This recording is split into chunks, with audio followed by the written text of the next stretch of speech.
Chapter 1842. It felt like a dynasty before the Celestial Empire, where it was normal for rich families to give their concubines away. Interestingly, the moment Kai Zi said this, one of the four heavenly kings beside him, the astrologer Caponia, became anxious. She stared at Kai Zi anxiously, and then felt that it was inappropriate, so she secretly tugged on Kai Zi's sleeve. Kai Zi seemed to have come to his senses and wanted to change his words, but he did not dare to open his mouth and slap himself in the face. Duque wanted to laugh at the sight of the young couple. Duque looked like he was about to snatch someone's wife. Alright, I think Caponia is not bad. When Duque said Caponia's name, Kai Zi and Caponia felt completely disheartened, as if there was nothing left for them to live for. Kai Zi immediately reacted. Back then, because he lacked courage, he had knelt in front of his great lich father, who had sought refuge with the Calamity Army. This time, he was not going to be timid anymore. He was going to say, "No," loudly. Without paying attention to the second half of Duke's words, Kai Zi's body suddenly burst into flames and his whole body jumped up. Yes, he really jumped up. He was at least 5 to 6 centimeters off the ground. Wait, Caponia can't do it. When Kai Zi roared out loud, he felt as if a great river had burst its banks, and he could finally vent all the depression in his heart. Boo! I did it! Caponia, I did it! Although I might not be able to step into the demigod realm for the rest of my life, at least I'm safe. Something's wrong. Kai Zi was already prepared to face Duque's thunderous rage. After all, he was the one who went back on his word. But why was Duque smiling evilly, his blood elf followers shocked, and Caponia a little angry? Kale? That was dumbfounded. Duque leaned against the back of the sofa in satisfaction. He waved his hand, and Vashch came over to massage his back. Du Muk repeated his words with a poisonous tongue that was bubbling up. Thieves. What do you mean by that? Just now, I said, I think Caponia is not bad, why don't I bestow her as your wife? Then you actually said, wait. Not Caponia. Are you saying that you don't like Caponia and want to offer her to me as a maid to warm my bed? No, of course not. Actually, I like Caponia. Kai finally admitted shamefully. Duque's explanation of the cause and effect was so infuriating that several guys, including the four heavenly kings, were already snickering. At this time, how could Kai Zi not know that he was played by Duque? He thought that Duque, who was obsessed with elves, wouldn't die so easily and would let Caponia go. Subconsciously, he thought that his little lover had been sent away because of his slip of the tongue. In the end, he was the one who fell into Duque's trap. Kai Zi's face immediately turned red, and he scratched his head in distress, not knowing what to say. But now that he had said it, Kyle felt a sense of relief. Okay, tell me, how did you get together with her? Since his master had given the order, even if it was a little embarrassing, Kai Zi could only confess. Kai Zi and Caponia's relationship seemed to be a natural one. Ever since Kai Zi became a great trader to the elves, his four advisors had never abandoned him. He didn't have many capable female mages around him. Originally, there was the great astrologer Solarian. In order to help Kai Zi out, Solarian had volunteered to serve Duque. In a sense, this was also an opportunity. Duque had more or less put in more effort to help Kai Zi wash away the stigma of being a traitor. But this way, Kai Zi would only be left with Caponia. It was easy to feel lonely away from home. In the long night, if he wasn't looking for someone to talk to, he would sink into loneliness. Back then, the four advisors were naturally the ones that Kai Zi talked to the most. Was it easier to talk to a few men, or was it easier to talk to a girl who was kind and understanding? As time went by, Caponia succeeded in getting the position. To be honest, if Duke was given a choice when he first arrived in Azeroth, he would probably choose the elves. Even Caponia might not be the best choice. Since he already had the famous 3 Windrunner sisters, why would he need other high elves? Just having the 3 Windrunner sisters was equivalent to having all the girls in the high elves. Not to mention Caponia, even Duque hadn't touched Solarian, who was a maid. Du Mok wasn't a stud, so why would he lower himself to F*CK a girl who was a level lower? So, not only did Duque bless Kai Zi and Caponia, he also gave Kai Zi a 10% share of the land of fire elements. Here's your AO. I think the surrounding environment will be very suitable for you and your phoenix. Duque opened the 3D map of the land of fire and seemed to have given Kai Zi a piece of land. Kai Zi didn't see it at first, but when he saw it clearly, he immediately thanked him profusely. How could that place not be suitable? It turned out that it was the territory of Alyssa Razor, who had betrayed the alliance and turned from a green dragon to a fire hawk. As a place to cultivate a pure-blooded fire hawk, it was also quite suitable to cultivate a phoenix. It could be foreseen that as long as Kai Zi displayed his talent and completely combined his power with his phoenixes, he would soon become a demigod of fire. After sending Kai Zi and the others away, Duque returned to the study and began to think while enjoying Vashch's verbal service. He thought that he should have accumulated enough capital to embark on the path of a true mage god after obtaining the control of all the elements in the water and fire elemental realms. The reason why Duque gave out his share so generously was that Duque had determined through the system elf that even if he took out 100% of the elements, including all the ice and fire elements in the elemental realm and the entire Azeroth, it still wouldn't be enough. To be specific, it wasn't a problem of quantity, but a serious lack of quality. What was annoying was that this was like a puzzle. If one piece was missing, he could still find out which piece was missing. But now, it felt like at least half of it was missing. The rest that could be judged was like broken glass, all in strange shapes that people couldn't make heads or tails of. So, at this time, a comfortable feeling came. After a while, Vashch raised her head. "Master, what are you thinking about?" "Nothing, I'm just thinking about how I can become a true god. Everyone has improved, but I've been stuck at demigod for so long." Vashch laughed. "How could it be so easy? Before the ancient war, the white deer god Malorn had been stuck at the demigod realm for tens of thousands of years, but he still couldn't ascend. Let nature take its course." Duque was stunned. He thought about it and agreed. This kind of thing couldn't be rushed or forced. Then let nature take its course. Chapter 1843. Duque looked into the distance. With the help of the magician's eyes, he could see the situation near Oldham thousands of miles away. Sylvanas was a very proud man deep down in his bones. Without Duque, perhaps she would still be an arrogant elf in this life even if she did not become the undead queen. It was because she was venting her dissatisfaction at Duque while blowing Duque's pillow talk that Duque could not do anything to her. "When you peek at my battle, it makes me feel that you don't trust me. If you stay in the shadow behind me every time, ready to support me at any time, it will make me feel very useless." Before leaving to fight against AO Trash, Queen Sylvanas said this to Duque in a half-complaining tone. Duque really could not do anything to Queen Sylvanas. Some women were willing to give up everything without reservation. Some women always wanted to keep their own territory so that they could have a breathing space. Queen Sylvanas' independence and the pride that appeared from time to time was more like her trademark, even to the extent that it was already a part of her soul.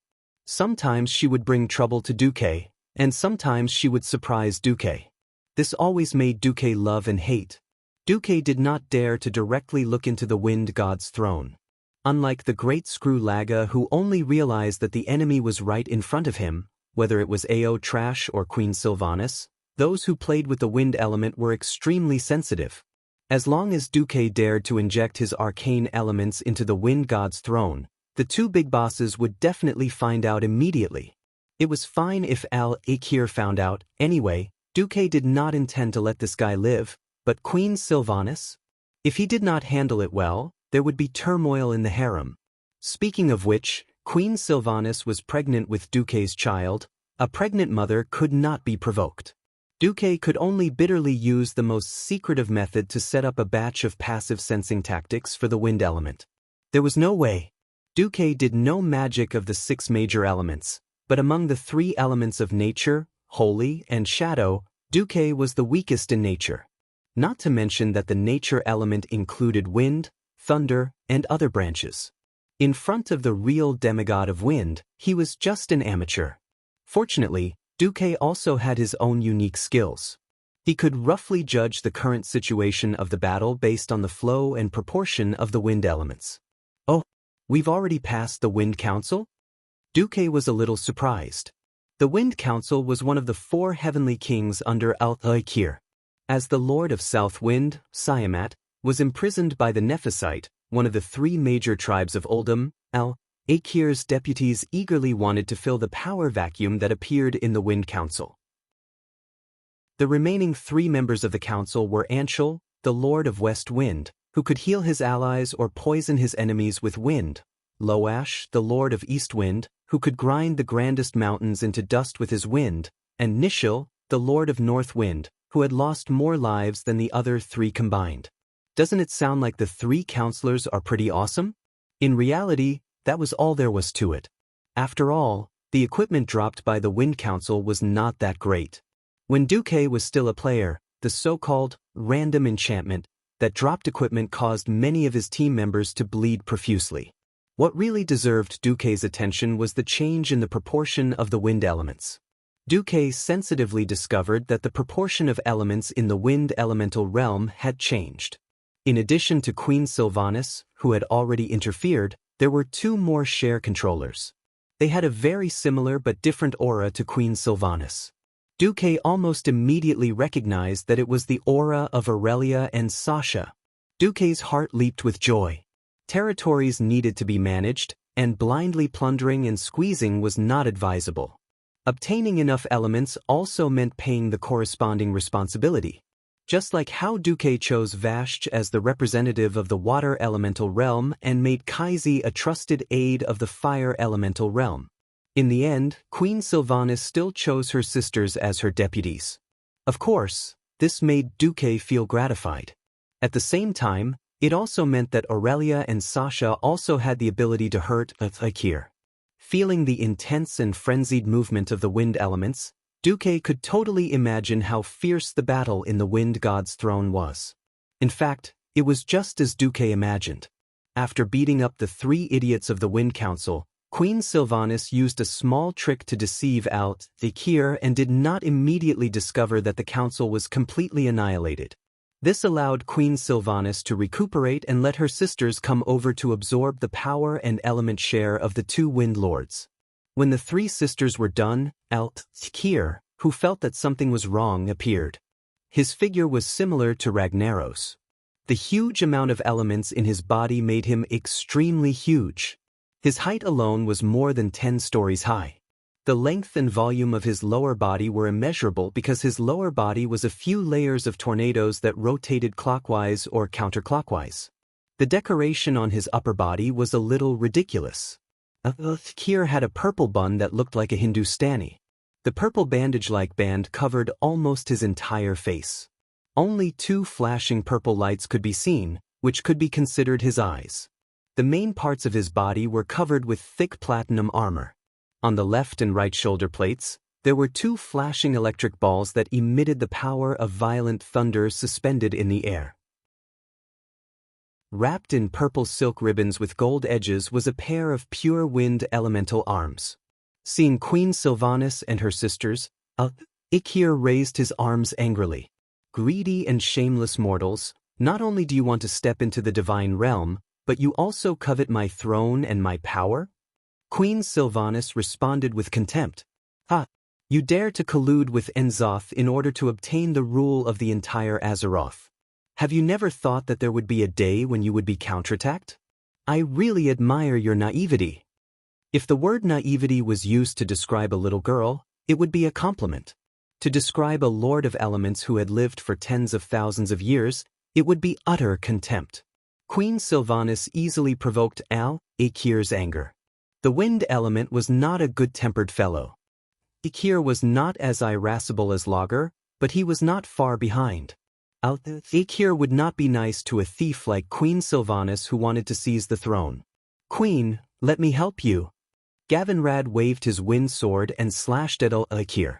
Al-Aikir suddenly flew into a rage. Son? Bastard human. Shameless human. How dare you use my son's power to attack me? Gust of wind. At first, Gavin Rad did not understand why Yakir suddenly changed his target when he wanted to kill Queen Sylvanas first. But when he heard Al-Akir's angry roar, he realized that he was the one who caused trouble. Chapter 1844. Gavin Rad had been playing with the wind sword for a long time. It was so long ago that Kieran had forgotten that Thunder Wrath, Wind Seeker's blessed sword, actually sealed Prince Thundrin's soul inside the sword and kept extracting the prince's power, hence the special effect of the wind sword. It wasn't his fault that he had forgotten. After all, this was one of the earliest divine weapons of the Alliance of Heroes. Who is Prince Thundrin? Wasn't it just Al-Akir's son? Using the power of his son's smash to slash his father didn't need to say anything. Gavin Rad, who had never had enough aggro and was often not a good MT, pulled the aggro very well this time. What? Defensive knights were only good at pulling group monsters and not tanking the boss because they didn't have enough aggro? That was impossible. At least not this time. At this moment, whether it was the bitter comrade Gavin Rad or Sylvanas, they both understood Dumuk's sinister intentions. Duque had promised not to interfere with Queen Sylvanas' threats and promises. Now it seemed that he wasn't just interfering, he was practically sticking his hands and feet into it. As a demigod of wind, Queen Sylvanas' physical attributes weren't greatly enhanced, at least in terms of vitality. Compared to her speed, magic, and attack power, her vitality wasn't even worth mentioning.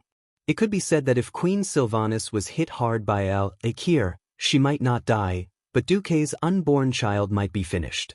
In a life-and-death battle of this level, how could Queen Sylvanas reduce her chances of getting hurt to zero? This wasn't a game where there was a main tank and defensive warrior to take most of the damage from the boss. In reality, bosses weren't stupid. They all had brains and wouldn't be affected by aggro pulling skills like taunt or armor break. The boss would attack someone purely because they were a greater threat to him. Of course, there was one exception, and that was the true meaning of ridicule. Queen Sylvanas was here to seize power, so she would at most be considered an attempted crime. What about Gavin Rad? He had witnesses and material evidence and could be directly convicted. Every bit of power in the wind sword in his hand came from the soul of Prince Thundrin, who was sealed in the sword. The prince's soul led the gathering of wind elements, which resulted in the wind sword's special effect. It could be said that every time Gavin Rad swung the wind sword, it was as if the prince's soul was wailing. The whispers in other people's ears became terrible lines in Al-Akir's ears. The following content is purely a free translation of the distorted version. If there are any similarities, it is purely coincidental. Yamit. Papa, save me. So painful. Sob, sob, sob.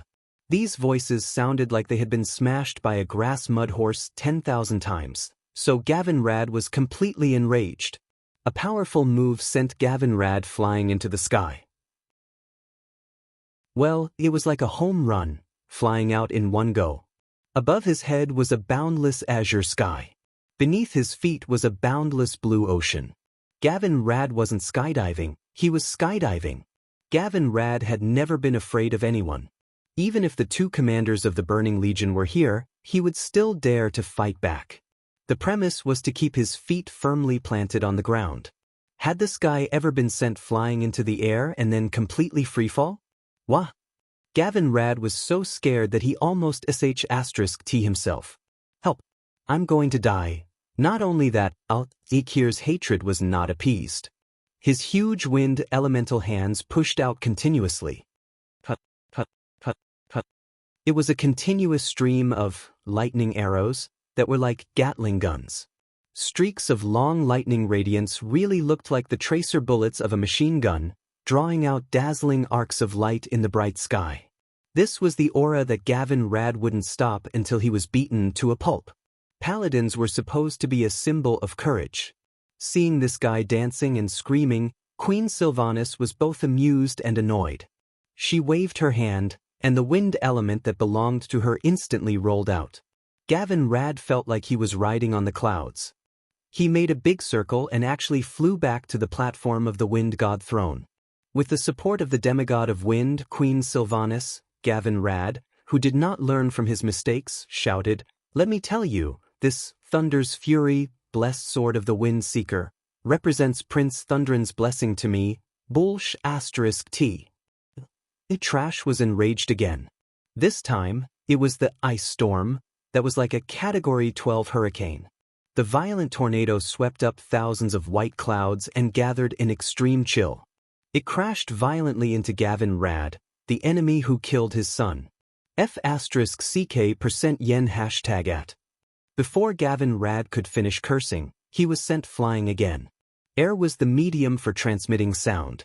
If the air became an irregular turbulence, then the transmission of sound would be impossible. The second half of Gavin Rad's curse was eaten up by the ice storm. Queen Sylvanas and Gavin Rad weren't the only ones who came to attack Al-Akir. The others held back their laughter and attacked Al-Akir, who didn't care about anything. This was especially so for Aurelia and Sasha. Every arrow that the sisters shot out would leave holes of various sizes on Al-Akir's body. If Trash was a human, they would have shot out bloody holes one after another on his body. It could be said that because Al-Akir attacked Gavin Rad crazily, everyone had a stable environment to attack and output. This time, Gavin Rad, who was sent flying, became a large ice block the size of a wardrobe. Through the bumpy surface of the ice, he could see that this guy had been sent flying with his arms and legs wide open. But in the next second, the ice block was crushed by Queen Sylvanas with a gust of wind. Gavin Rad, whose lips were purple from the cold, was sent back by the wind. Gavin Rad was furious too. He raised his wind sword and shouted, "Ha! Gavin Rad, am back. Let me tell you, I am the unkillable cockroach that Duque mentioned.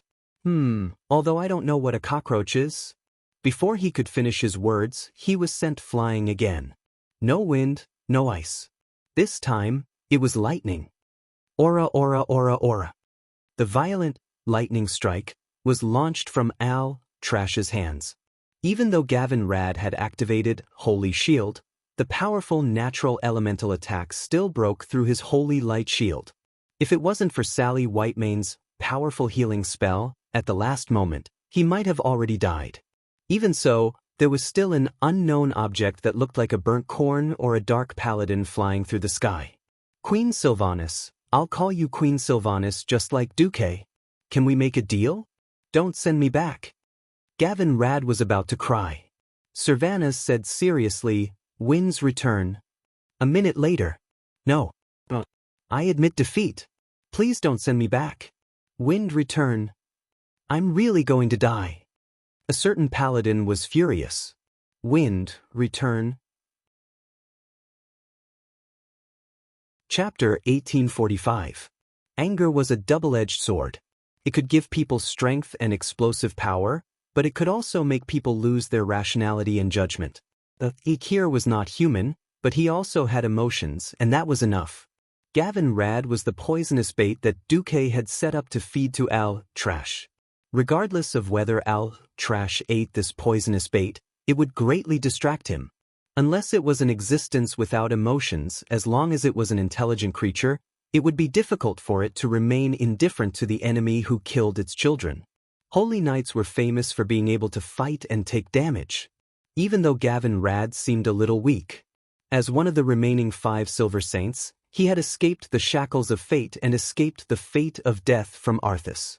After going through so many battles, his vitality and endurance were infinitely close to the demigod realm. With the support of so many healers and the storm armor that Queen Sylvanas secretly gave him, it was difficult for him to die even if he wanted to. It was just a little hard for him to keep getting beaten up. In fact, when Al-Akir chased after him, he had already accepted his fate. It was just that he would not feel good if he did not curse out loud.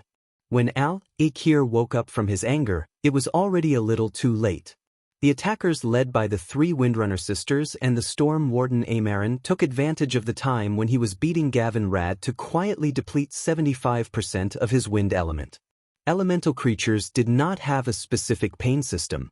Only damage that directly pierced the soul would cause them to be alert. However, the high-purity wind element that belonged to Al-Akir was actually his life force.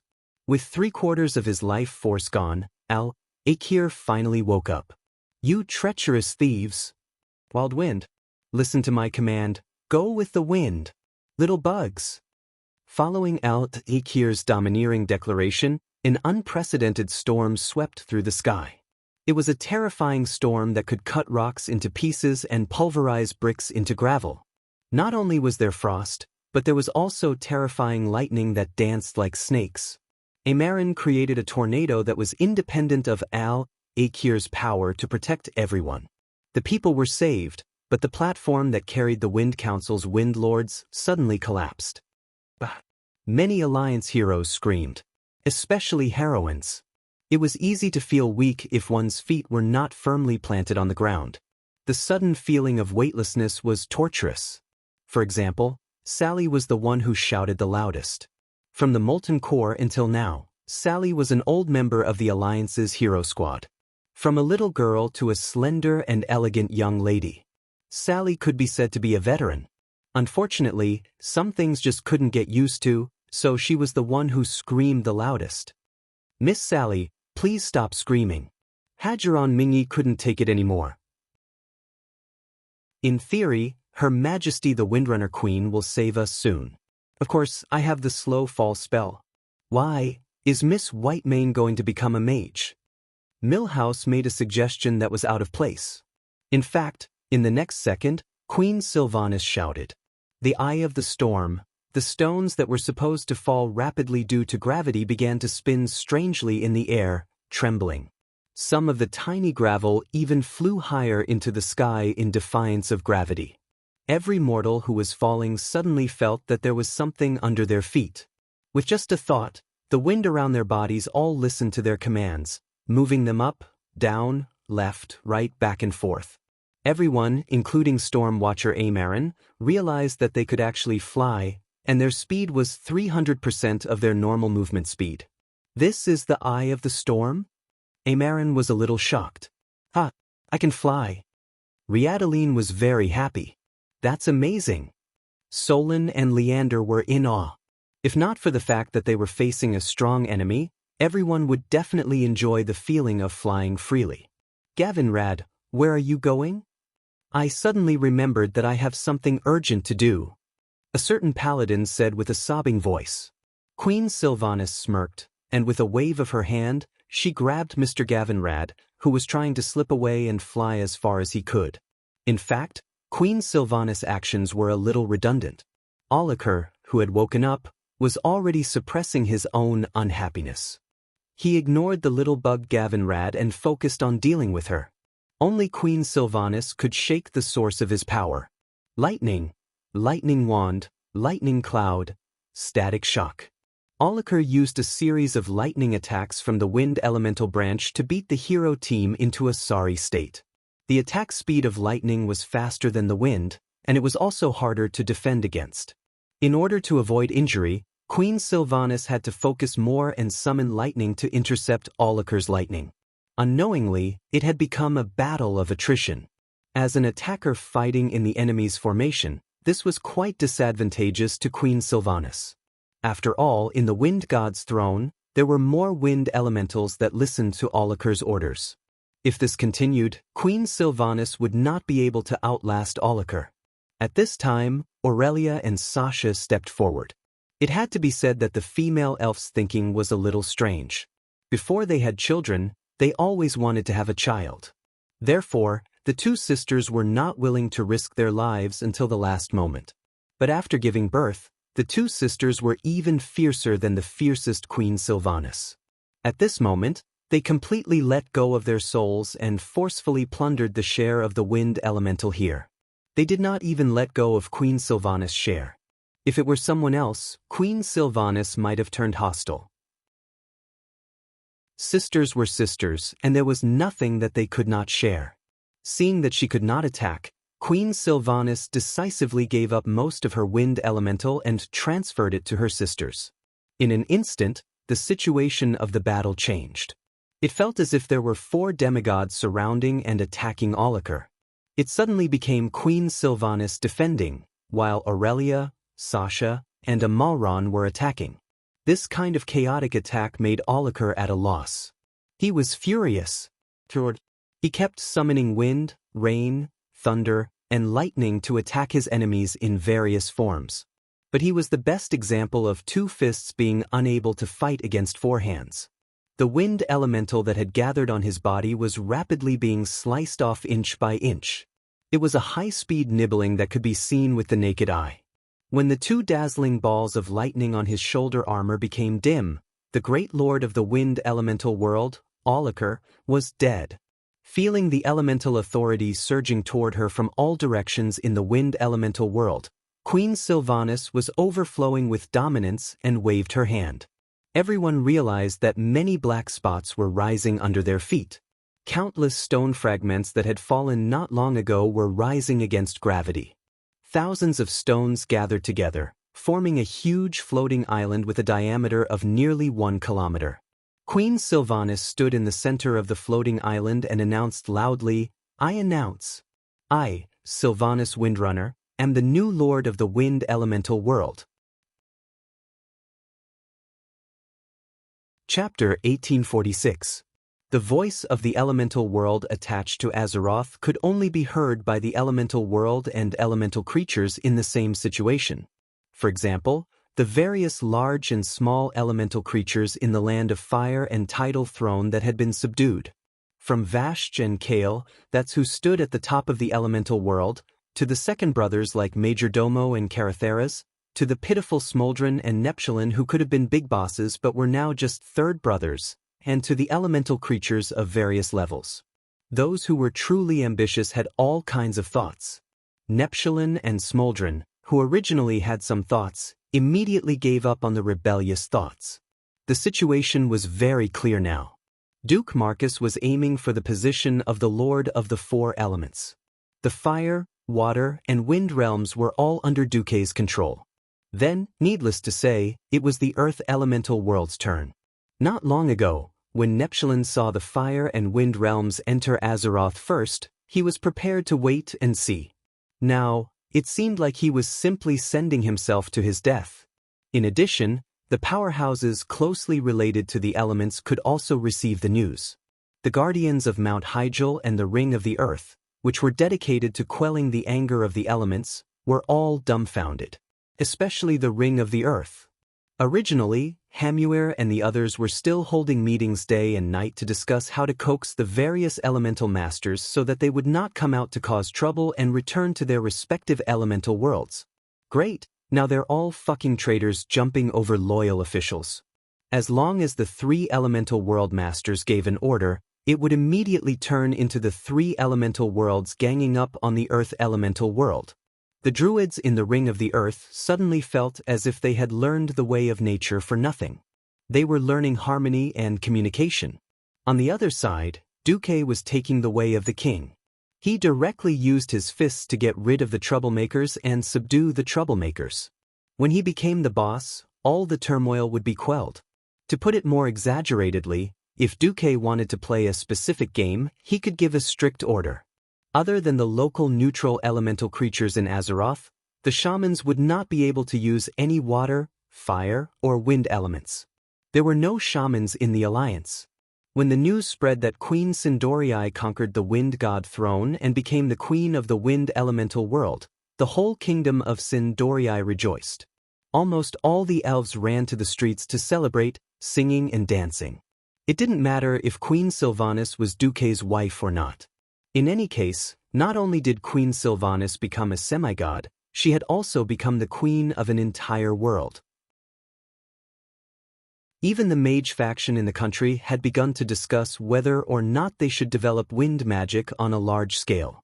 After all, their queen was practically the goddess of wind. It would be a waste not to use such a good resource. The Alliance's Duke controlled the water and fire elemental realms, appointed Kale, and Vashj as overseers, while Sylvanas controlled the wind elemental realm. Even though Die-Hard Roar had a big heart, he still felt that it was a little unbearable. It was true that the beast men played the berserker style, but while they revered the warrior class, the shaman's teachings were the true tradition. Shaman priests were not only respected professionals, but also the core of the tribe's military. Earth, water, fire, and wind These 4 elements would be hard to bear, not to mention losing 3 of them at once. Without the water element, there would be no healing magic. Without fire, there would be no AoE attacks. Without wind, just think about it, the legendary Wind Fury 9 consecutive strikes of the earliest shamans. Without wind, there would be no use. Once the shaman profession went up against the Alliance, it would immediately be useless. Die-Hard roar fell into a rare long silence. On the other side, Duque had rushed to New Silver Moon City to welcome the triumphant return of Queen Sylvanas and her party as half a master. Before he could hug his 3 lovers for a long time, Gavin Rad rushed out like lightning and hugged Duque tightly. Duque's eyes were filled with the charred armor that this guy was wearing. Duque, I'm going to die. I don't want to live anymore. Back then, I blocked a knife for you, I withstood Lager's hammer for you, and now I've withstood 100 lightning strikes for your fiancé. My life is so bitter. Sob, sob, sob. I'm old, maybe I won't make it soon. It would be strange if I really can't carry the leader. It was worth mentioning that Gavin Rad's acting was terrible. After howling for a long time, he couldn't even bear to use a few drops of eye drops.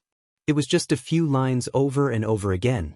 What he meant was, I've shed blood and tears for you, Boss Duque. Don't call me when you're fighting bosses in the future, and remember to call me when you're picking up cheap loot. Duque's facial muscles were stiff. He pretended to comfort Gavin Rad. Why don't I let you retire with honor like Mograine? I'll convince your wife to accept your women and illegitimate children outside. For my sake, your wife won't say anything. Gavin Rad's face instantly turned pale. He immediately stood up and thumped his chest armor. He decisively expressed his loyalty. Actually, I'm not even 50 yet. I think I can still fight for another 15 years. That was what he said, but his sorrowful eyes gave Duque goosebumps. Queen Sylvanas's cold voice came from behind him. The wind elemental realm will give you 1%. Gavin Rad immediately continued to howl. Boss, I've shed blood for you, 3%. Forget it if you don't want it. Her Majesty Sylvanas finally gave her verdict. I suddenly remembered that I have other important things to do. I won't stand in the way of your reunion, boss. Gavin Rad, who had gotten the benefits, left immediately. Queen Sylvanas was indifferent, but she actually uttered a classic line. Men, she flicked her long blonde hair gently. That disdainful look, that aura with its own background music, that arrogant demeanor, she was simply invincible. Did she become arrogant after taking control of the wind elemental realm? Duque bared his teeth, a little depressed. He had suppressed Queen Sylvanas a while ago. Why did she seem to be gaining momentum recently? In any case, he was the father of the child in her belly, and he was her public fiancé.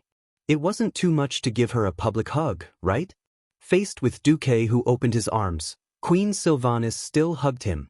It was a warm hug as usual, but she whispered in Duque's ear, I'm angry.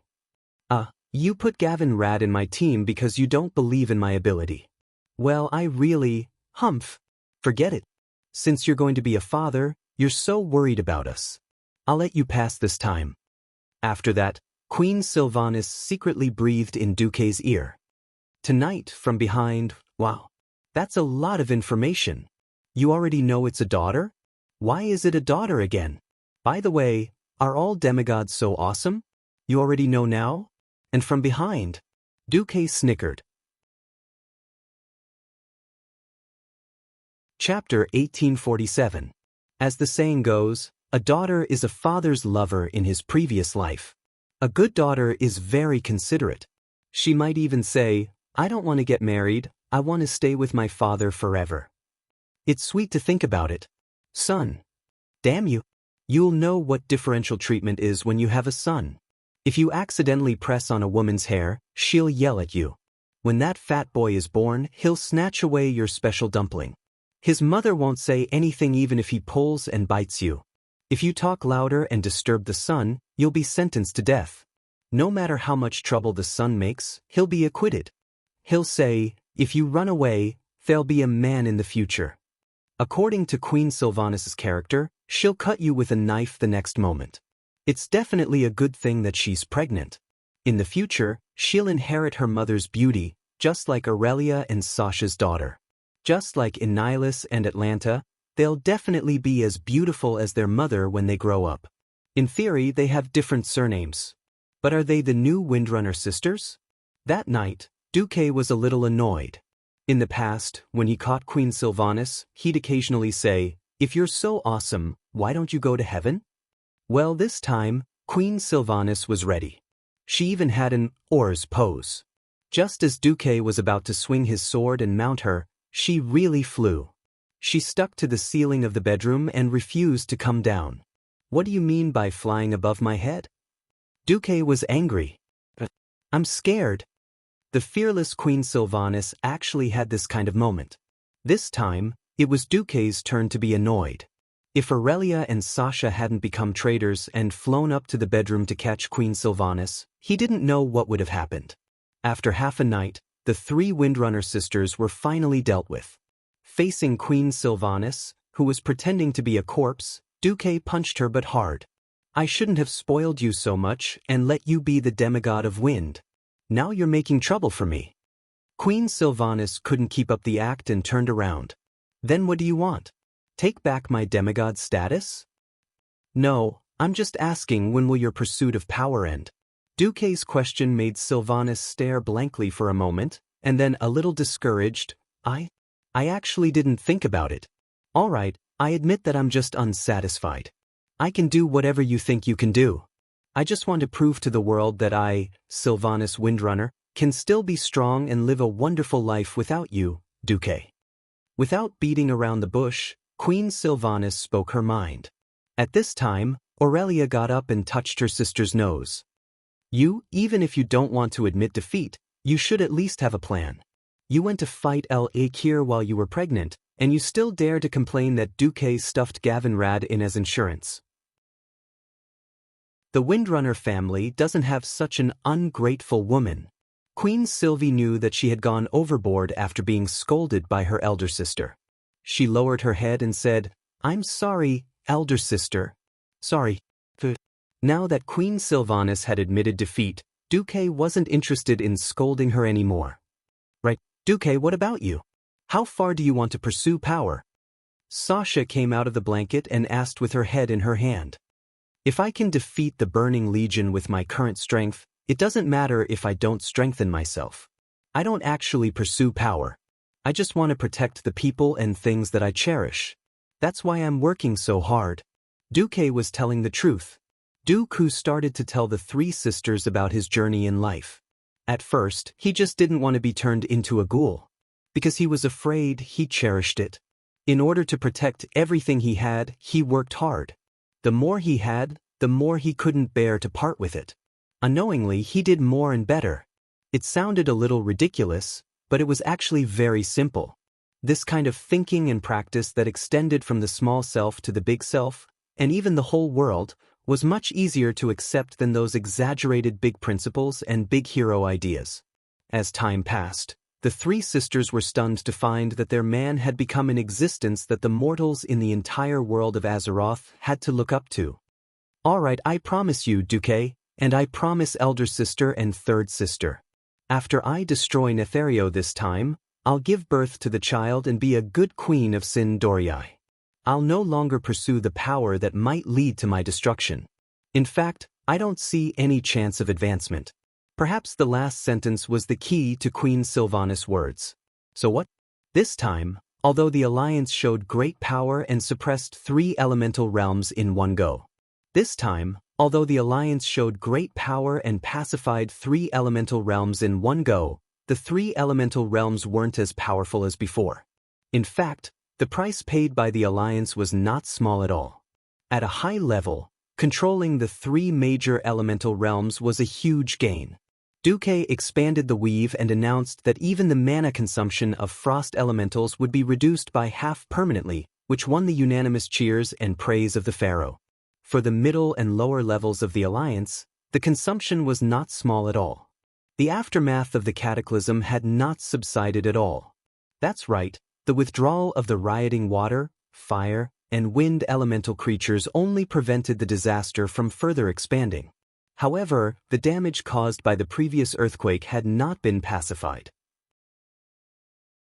For example, the large-scale flood in the wetlands, the handling of the fissures in the elven forest, the western wilderness, Stranglethorn Vale, and other places, the expansion of the disaster had to be controlled first, then disaster relief, and then resumption of production and construction. Only when a new batch of food and products was produced could society be considered to be on the right track.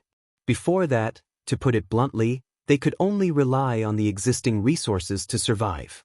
Under normal circumstances, it would take at least 3 to 5 years to restore the productivity before the cataclysm. This was especially true for food.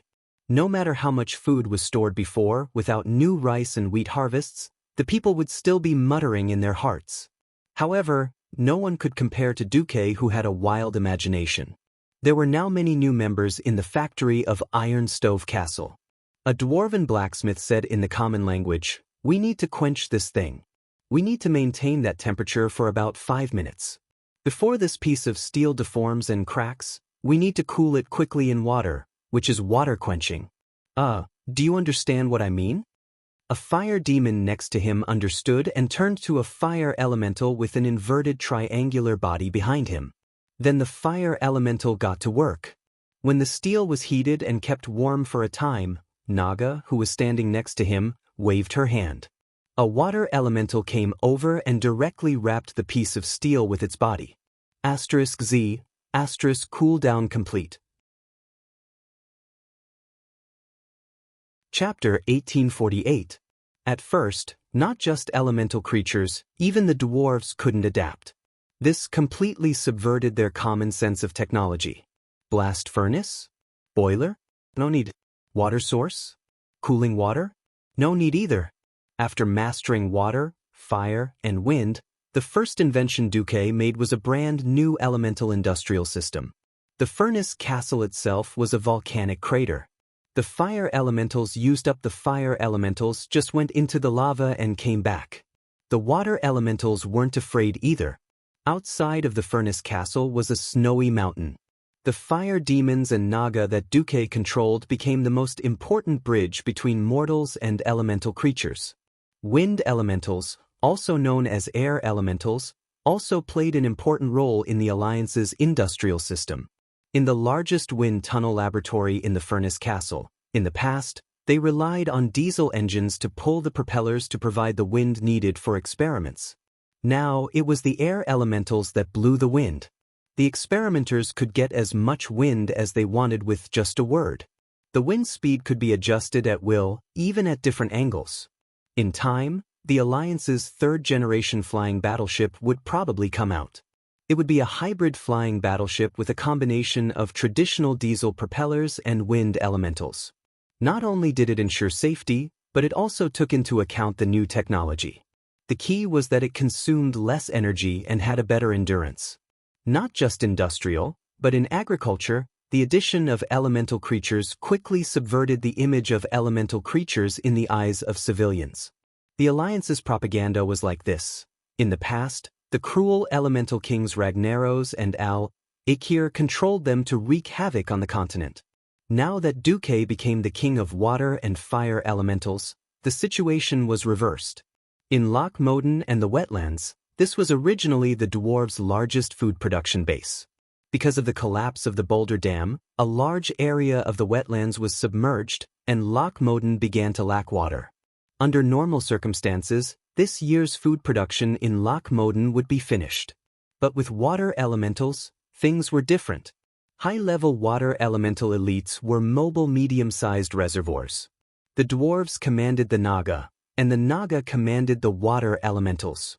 Once they were controlled, not only did they open up a new water source in Loch Moden, in fact, the underground water that the dwarves didn't discover or couldn't handle before, they also rearranged the layout of the paddy fields in Loch Moden. In the wetlands, a group of muddy water elementals with sand and mud would run into a big puddle and squat. Water leads the way, sand and mud are left behind. It didn't matter how big the puddle was or whether there were dangerous creatures such as crocodiles in it. It turned into pieces of soft mud that were rich in water. At the very least, with a little tidying up, transporting some soil over, and then using a bulldozer to flatten it, it would immediately become a piece of fertile farmland. As long as Neltharion was settled and the Boulder Dam was rebuilt with cement, the wetlands would become a major grain-producing province in less than 2 years. It would be thousands of miles of fertile land that belonged to the dwarves. Not only the dwarves' territory, but the entire Alliance's territory, from the northernmost Sindorii kingdom all the way to the south, to Lordaeron, Stromgarde, Alterac, Gilnis, Dalagen, Stormwind, and finally Kurtiras, who had started building a new royal city in Stranglethorn Vale, were using the opportunity of the cataclysm to transform the landscape and carry out more scientific redevelopment of the land. Apart from the Night Elves who had always adhered to the doctrine of nature, all the races and kingdoms of the Alliance used this opportunity to reform themselves. At the throne meeting, someone asked, "Isn't there still Nesario who hasn't come out? What should we do if he attacks?" Duque said straightforwardly, "The reason why the cataclysm is called a cataclysm is that it was not something that could be done by Nesario or Zoth alone. This is a special effect produced by the combination of the 4 major elemental realms and Azeroth. Without the 4 major elemental realms working together to pull the elements of the world to resonate together, the destruction of the planet would have been impossible." What if Nesario attacks? Muradin looked a little cautious. "Our hero squad and the Sleeping Dragon Temple will join forces to fight the attack immediately. Also, can a black dragon destroy nearly 10 million square miles of land at the same time?" As soon as Duque said this, everyone suddenly understood. Azeroth was very large. Duque had just said square miles, which was the way the Chinese were used to. The total territory of the Alliance was about 20 to 30 million square kilometers. This was not bragging. The Elven Forest alone was 1,300 kilometers from east to west, and the widest part was more than 400 kilometers, with a total area of 330,000 square kilometers. Plus the Riedridge Mountains, the Western Wilderness, the Twilight Forest, the Upwind Path, the Swamp of Sorrows, and half of Stranglethorn Vale. Today, Stormwind alone had more than 2 million square kilometers of territory. The specific figures could not be calculated because no detailed geological survey had been done. The 7 human kingdoms, the territory of the 3 hammer dwarves, Nomarigan, the night elves Danasuska, and a small half of Kalimdor, the blood elves Sindorii, the Dreenei's Blue Mystic Island, and the enclaves of Northrend. One had to know that apart from the Dragonbone Waste and the Northwind Taiga, Northrend was basically the territory of the Alliance. The ratio of square miles to square kilometers was 1:58. 20 million square kilometers might be considered small. It was a pity that the Alliance now only had a population of more than 10 million. Even if the ice fields, mountains, and wastelands were excluded, it was still a typical case of vast land but sparsely populated. The leaders of the Throne Conference could see that Duque was now a classic case of grasping the big and letting go of the small. As long as the overall situation was won, the losses of small places did not affect the overall situation. It could be foreseen that the places attacked by Nethario and his Twilight Dragons would definitely suffer losses. Under the surveillance of the magic net all over the world, once the densely populated areas of all the member states of the Alliance were attacked, they would definitely respond immediately. With Duque, a demigod of the magic net who was proficient in teleportation, it was completely possible to make the attackers suffer the consequences. Perhaps even their lives would be spared. Since the damage caused by the attack to the Alliance was limited, the Alliance could take advantage of the opportunity of the cataclysm, forcing the residents to migrate and carry out a comprehensive development. As long as the population, productivity, and resource development went up, even if some people died, it would still be a big gain in the overall situation. Jaina smiled. "I'm impressed. You can turn a world-destroying cataclysm into an opportunity to promote the development of the Alliance in one go.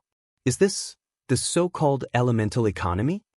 Jaina did not know that the term she had casually mentioned had actually set off a craze among economists and historians about the topic of elemental creatures promoting the development of science and technology. While he shifted his attention back to the internal affairs, Duke did not forget about the ongoing war. Through the Eridar Gemini, Duke learned a new piece of information. What? You're saying that the Horde didn't run into the Twilight Dragons Varian, Cenarian, and Sinestra when they attacked Twilight Fortress?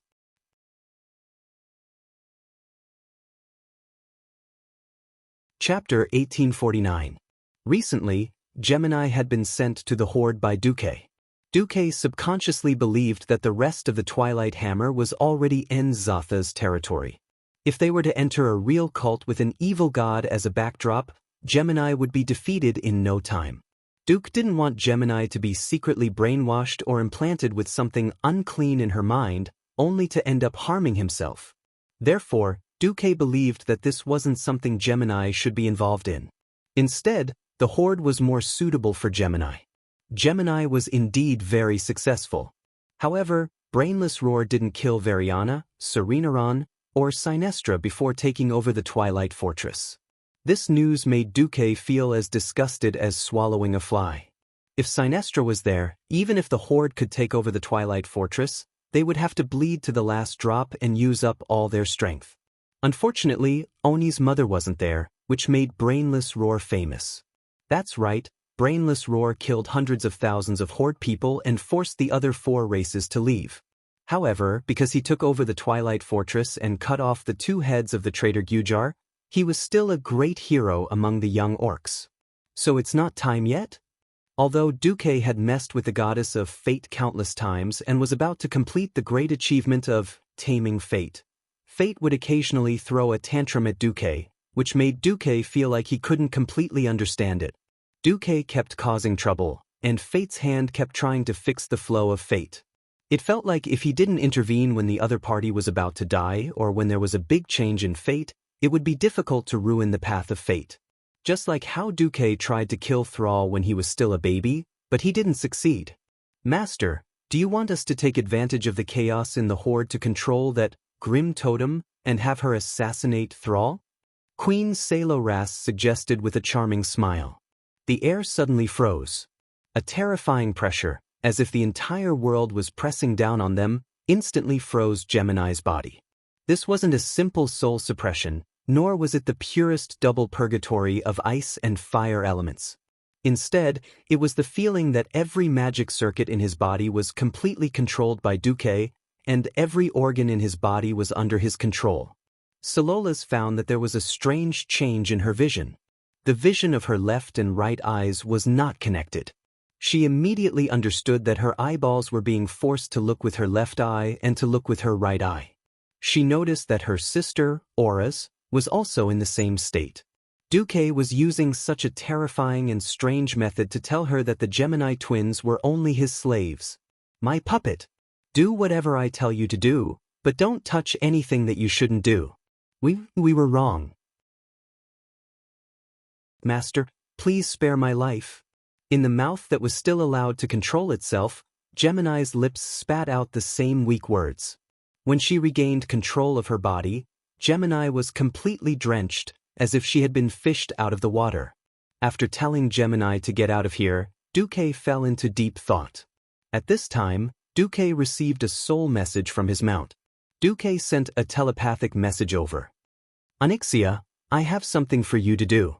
At this time, Alexstrasza was preparing to hold a dragon meeting in the Wormrest Temple. Although Duque, the mortals, and the guardian Hyjal formed by the god of the wilderness had joined forces to thwart the conspiracy of Lager and Al-Thikir, the threat of the Twilight Hammer was still not eliminated. Therefore, the Red Dragon Queen Alexstrasza decided to convene the Dragon Kings and the Backbone to hold a meeting to deal with the Twilight Hammer.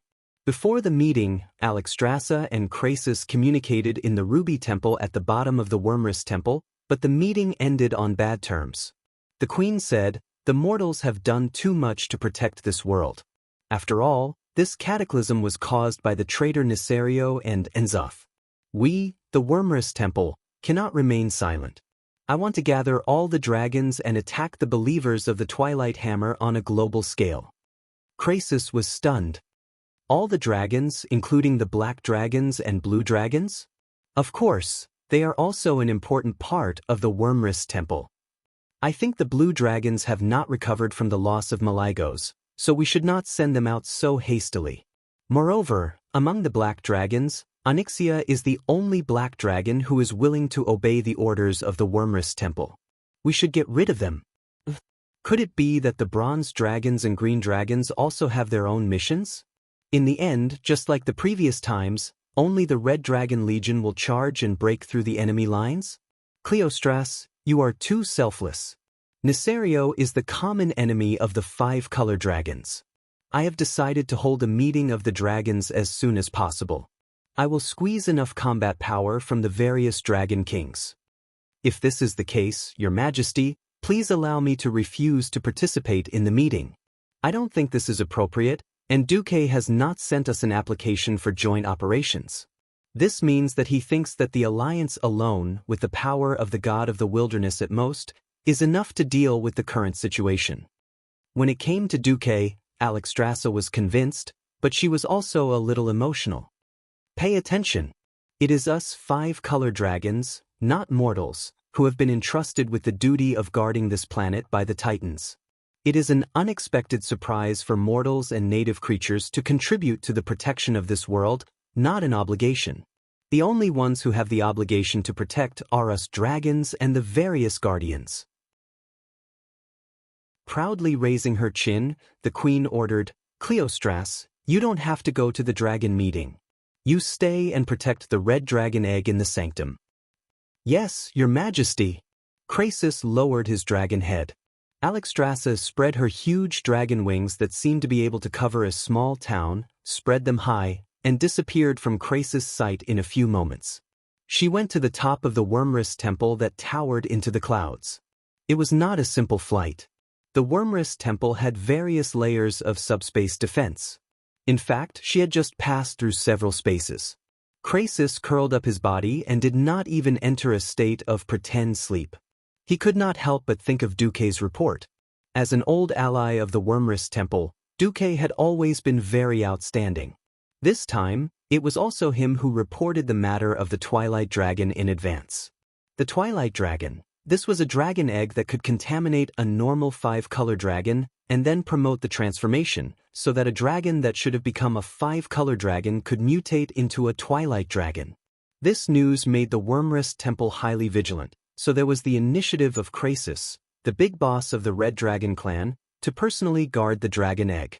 Worried, Krasis ordered the Red Dragon with a double-headed sword not far away, bring 3 more teams of Dragonians and half-dragons here.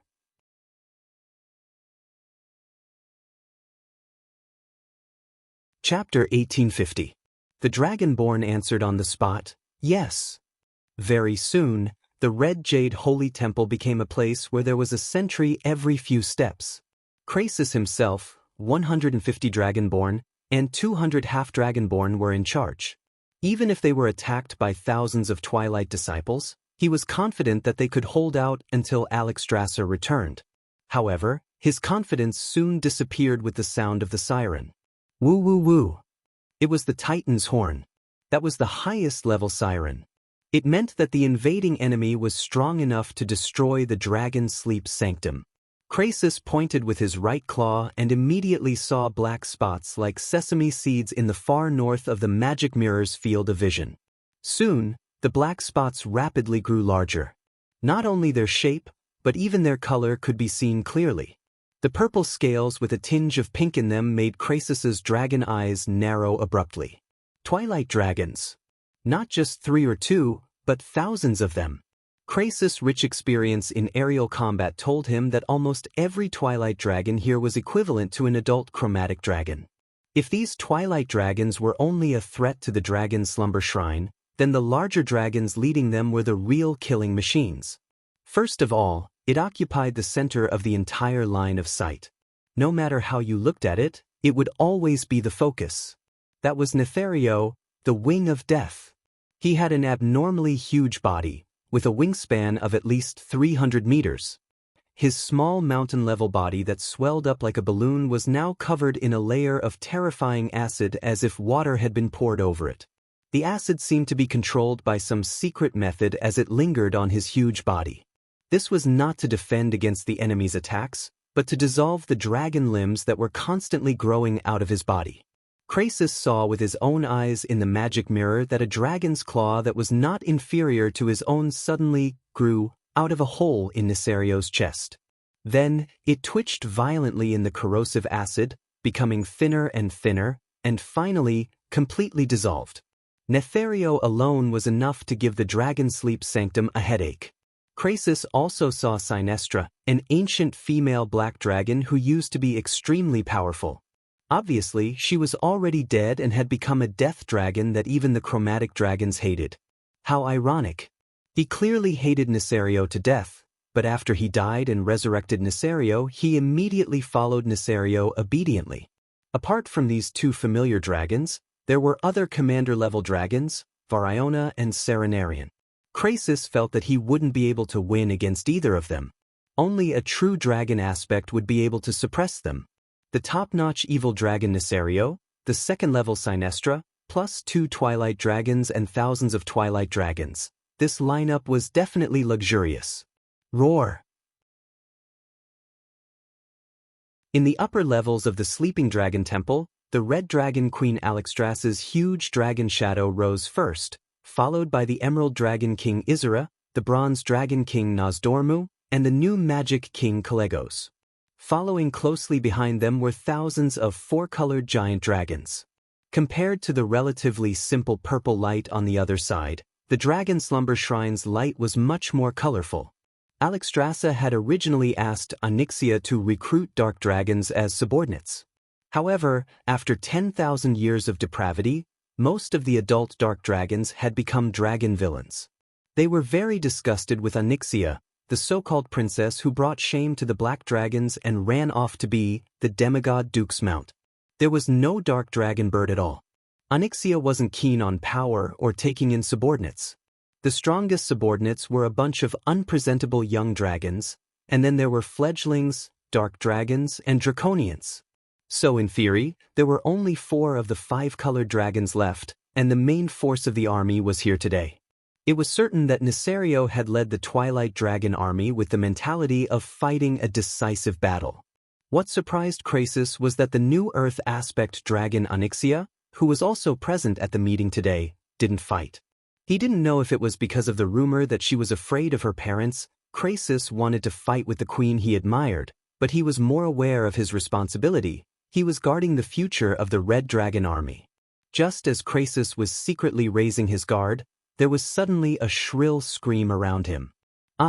All of a sudden, every Red Dragon warrior in the entire Red Jade Temple entered a state of combat readiness. They clenched their halberds and swords in their hands. Krasis let out a loud roar, and a surging draconic aura immediately filled the Ruby Jade Temple. "Who?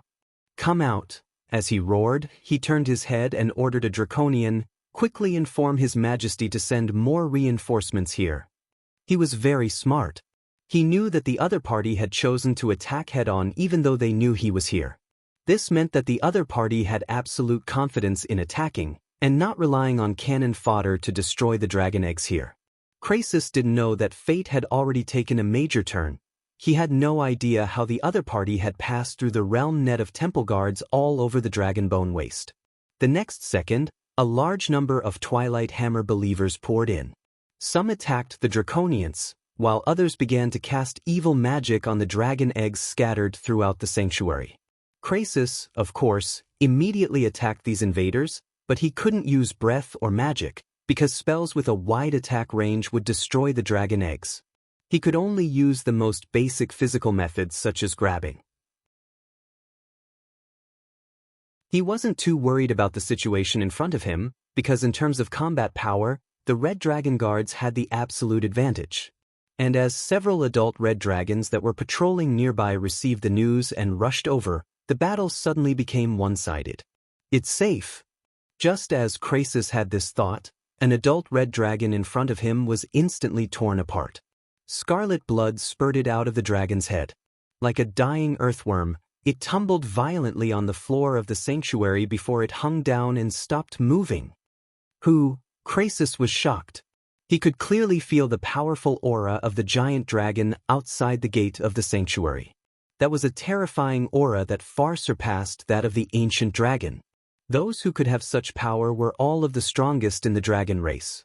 Usually, only the direct bloodline descendants of the Dragon King could have such strength. That kind of dark power was so dense that just feeling it made him shiver. For a second, Krasus almost thought that Xianxia had betrayed him, or that Nefarian had resurrected. Obviously not. A huge black dragon that he had never seen before stepped into the Red Dragon Holy Land. "Hello, Cleostras, please allow me to introduce myself. My name is Lazio." Chapter 1851. In the face of a black dragon that had the right to call itself a prince, Krasus felt a lot of pressure.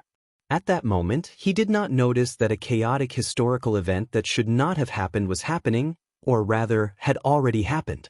In the original history, before the cataclysm, there was an Azeroth version of Orphan Zhao. The Red Dragons were actually a race that was equivalent to the Virgin Mary. Among them, there was a dragon named Riastasa who was looking for a pure black dragon egg that had not been invaded by evil. Because she was thinking, if she could somehow find a pure black dragon egg, then it could prove that the black dragons could still live freely in the world without being bewitched by the ancient gods. After all, the mission of the Red Dragons was to protect life. Getting rid of every black dragon in Azeroth was against their purpose.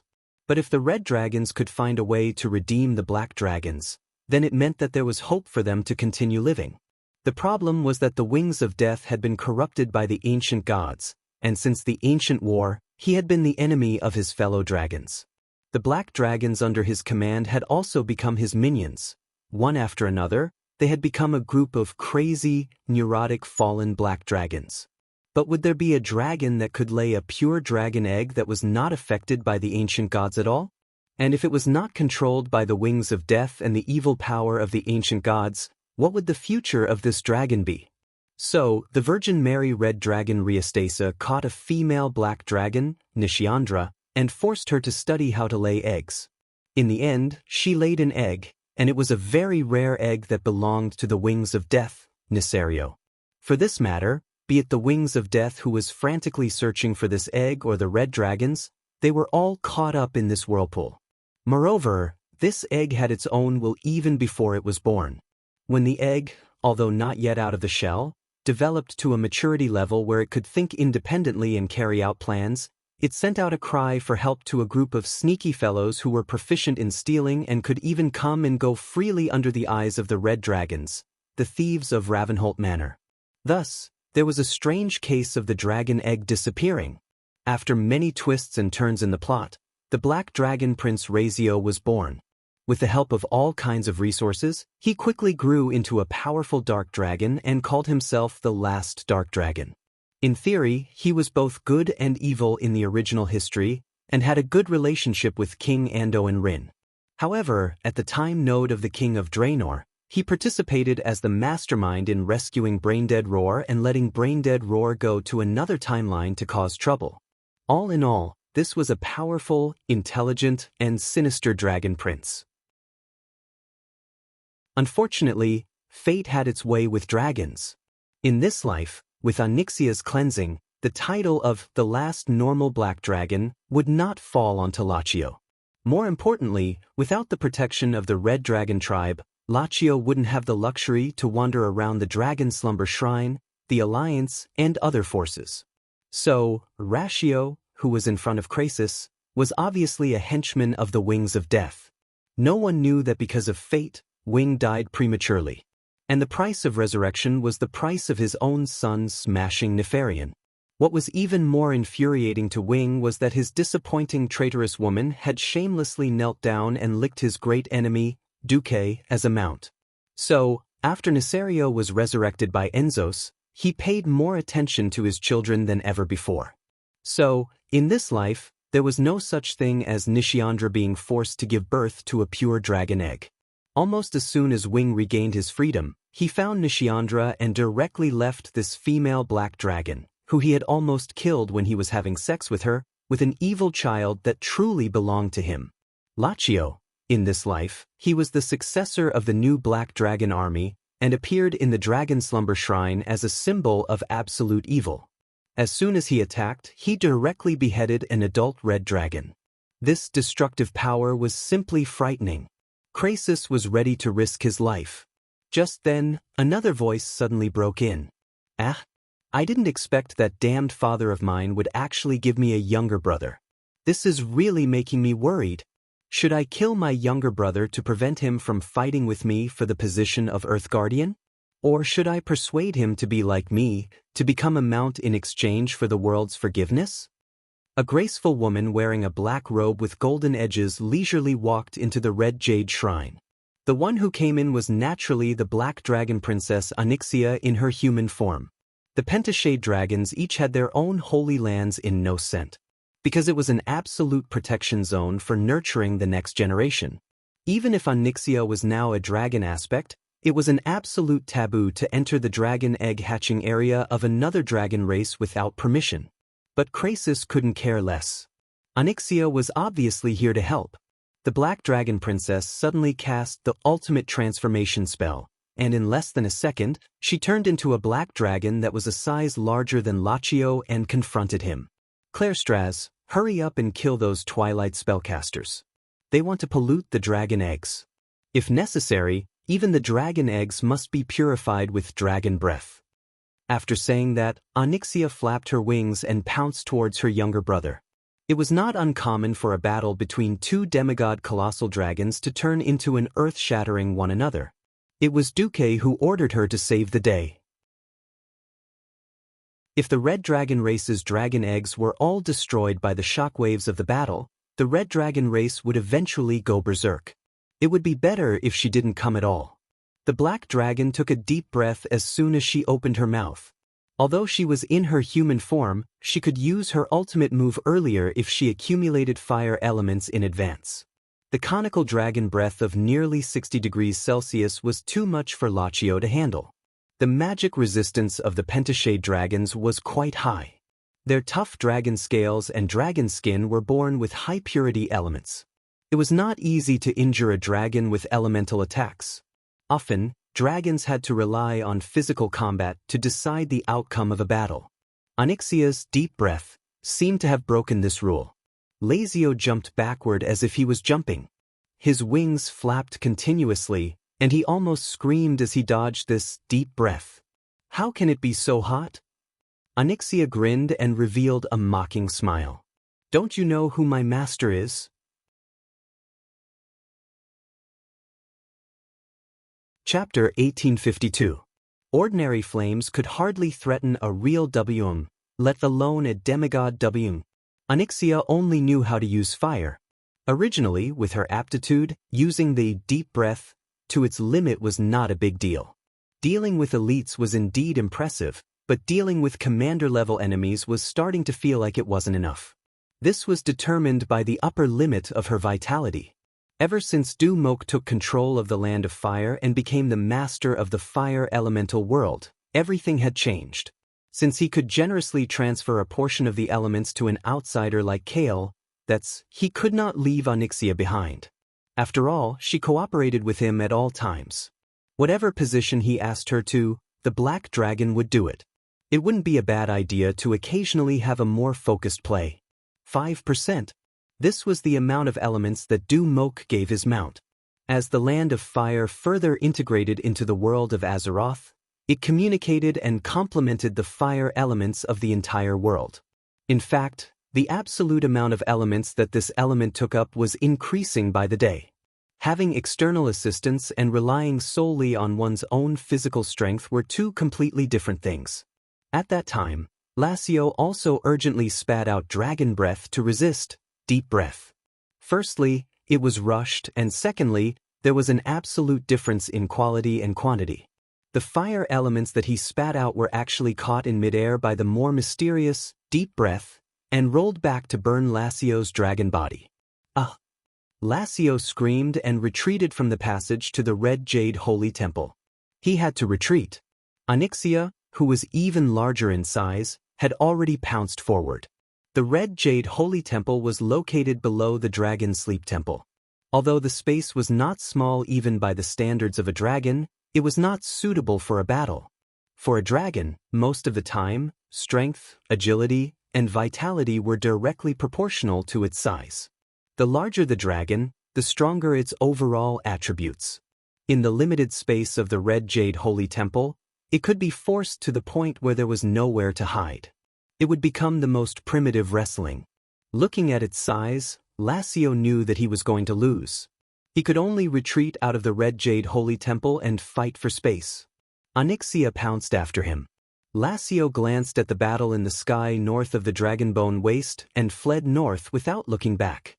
His father and mother were there, and according to the intelligence, they were the nemesis of his good sister. Although it was embarrassing, the Dark Dragon race was mostly people with no moral integrity. Losing face was better than losing one's life. Lazio flew north without looking back. Right at this moment, he suddenly felt his massive dragon body stagnate. It was the illusion of suddenly falling into a pool of paste. Impossible! Lassio exclaimed. What he said was impossible. He subconsciously believed that there was no existence that could use simple magic to imprison a demigod black dragon. That's not something a mortal can do. It wasn't something that a female black dragon like Xianxia, who only knew how to play with fire, would do. In his astonishment, Lassio twisted his snake-like neck and looked behind him. He saw something that made his soul jump out of his body. On Xianxia's dragon claws, there was a huge ring-like object. This should be some kind of magic tool. Lassio watched as his sister activated one of them, and then his body, which had just regained some mobility, immediately became sluggish again. Demigod tool? Normally, no demigod would inject a large amount of divine power to create a single-use magic tool. After all, it was quite exhausting and not beneficial. Coincidentally, there was a demigod who did this, and this demigod was undoubtedly Duque. He had engraved the Titan runes on the huge mithril ring so that he could instantly use the Titan's power to activate deceleration. That was equivalent to him casting a demigod spell himself. Even with the demigod dragon's magic resistance, there would be a moment of numbness. This was simply a waste, but in a battle between demigod dragons, this was undoubtedly the key factor that would tip the scales of victory. The massive black dragon princess seized the opportunity and pounced forward. She swept her dragon tail from a high angle and hit her brother's waist heavily. Every dragon's tail was different. Her dragon tail was just like a standard meteor hammer. Not to mention that the end was huge and oval, and there were a few extremely hard and thick spikes. Lassio immediately let out a wail. Not only was his left rib pierced, but he was also pulled by the force of the attack, leaving several deep wounds that exposed his bones. The violent blow caused him to fall from midair. He crashed into the snowy field full of dragon bones. His colossal body smashed through several dragon skeletons in an instant. It was as if his actions had disturbed the souls of the sleeping dragons, and the dragonbone wilderness seemed to make a dissatisfied grunt at that moment. Sorry, my stupid brother.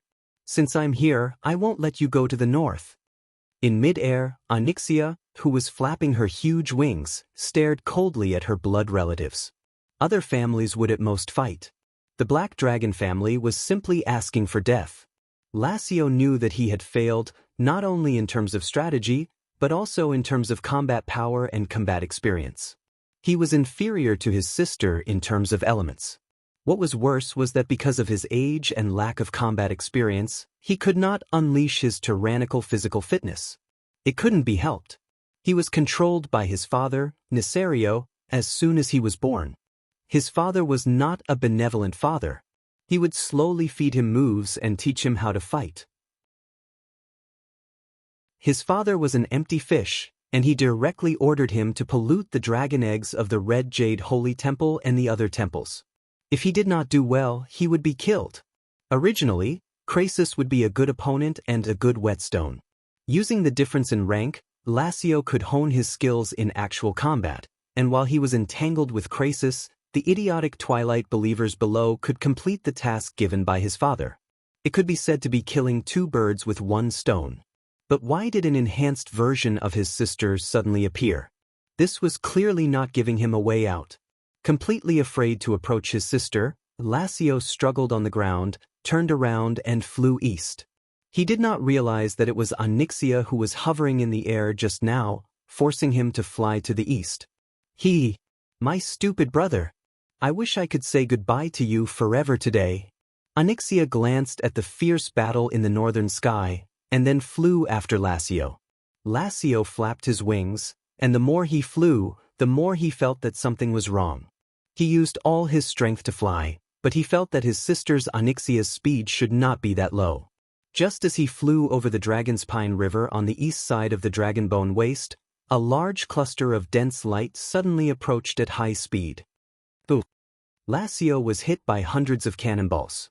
Accompanied by the Black Dragon Prince's painful cry, he fell again and slammed into the ice of the Dragon's Pine River, breaking the ice by the river.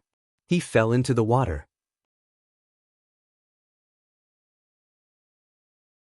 Chapter 1853. Trap. Everything was a trap. When Lasio's huge body fell into the water, he was stunned by the scene in front of him. Next to him, there was a huge water giant sitting in the river, hugging its legs. The river was not shallow, but compared to this underwater giant, it was like a small ditch. What made Lasio's heart palpitate was the strong waves of water elemental energy emitted from the giant. It was definitely not a small sea giant. That was, a dumb giant dragon actually fell into the river. Normally, it was very difficult to transmit sound underwater. However, this giant's voice directly entered Lasio's mind. Lasio almost peed his pants. He knew who this water giant with a strange golden chain on his chest was.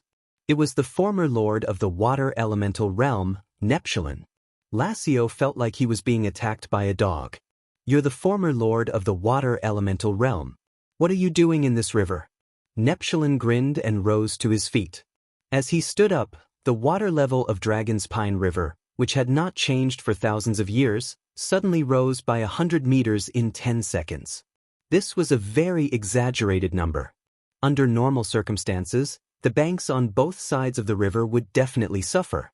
However, the water level only rose to the width of the river. The banks did not move at all. Neptulin was obviously trying to trap him. Lasio choked on a mouthful of water. At this moment, how could he not know that his opponent was here to kill him? He struggled to leave this strange water body. Unfortunately, he only managed to struggle for 3 seconds before several white lines of water closed in on him from afar. One of them was a petite female naga, only slightly larger than a human. She was dressed in luxurious accessories, and judging from the golden crown on her head, she was at least a queen. The other one was a huge water elemental, and the last one was a huge and ugly strange fish. Neptulin, good job. This time, you've done a good job. The female naga spoke with the voice of her soul. Neptulin's face showed a look of joy. It did not matter if it was fake or not. The naga queen turned her head. Oh, it was actually the legendary Prince Ratio. What an honor to meet you. I am Queen Naga, the demigod of Lake Azeroth Lord Emir, the Queen Regent of the tidal throne, Vashj. This is the first time we meet, and I believe it will also be the last time. With that, she raised her hand. Neptulin, Unstable Hydas, and Yusler, the 3 super thugs, grinned hideously as they pounced on Lachio in the northern sky. An incomparably tragic internal war of the dragon clan was going on. As far as the eye could see, there were gorgeous and dazzling dragon breaths and flashing magic spells everywhere, and the air was filled with entangled battles. Whether it was the Wyvern Guardian of the Dragon Slumber Shrine or the Twilight Wyvern belonging to Nesario, they were all bloodthirsty and used the fiercest means to deal with these enemies who were theoretically their compatriots. Perhaps the moment they met, a large cloud of murky and stinky blood rain would fall from the sky, or even scattered pieces of internal organs. With a flash, the dragon claw slashed down, and perhaps an entire row of ribs was neatly severed. In terms of combat experience, the 4-color dragon warriors were obviously superior to the Twilight Wyvern. The aerial combat experience accumulated over the years was not something that the Twilight Wyvern, who grew up on stimulants and pills, could compare to. In the initial battle, the four-color dragon and the twilight wyvern had a shocking battle-loss ratio of 1:10. However, the Dragon Slumber Coalition army immediately discovered that something was wrong. The strength and physical fitness of the twilight wyvern were comparable to that of the four-color dragon. Their special ability was to create a unique twilight domain space, and use this space to crazily absorb energy from the outside world to promote their own growth. As long as there was enough energy for them to absorb, they could grow rapidly.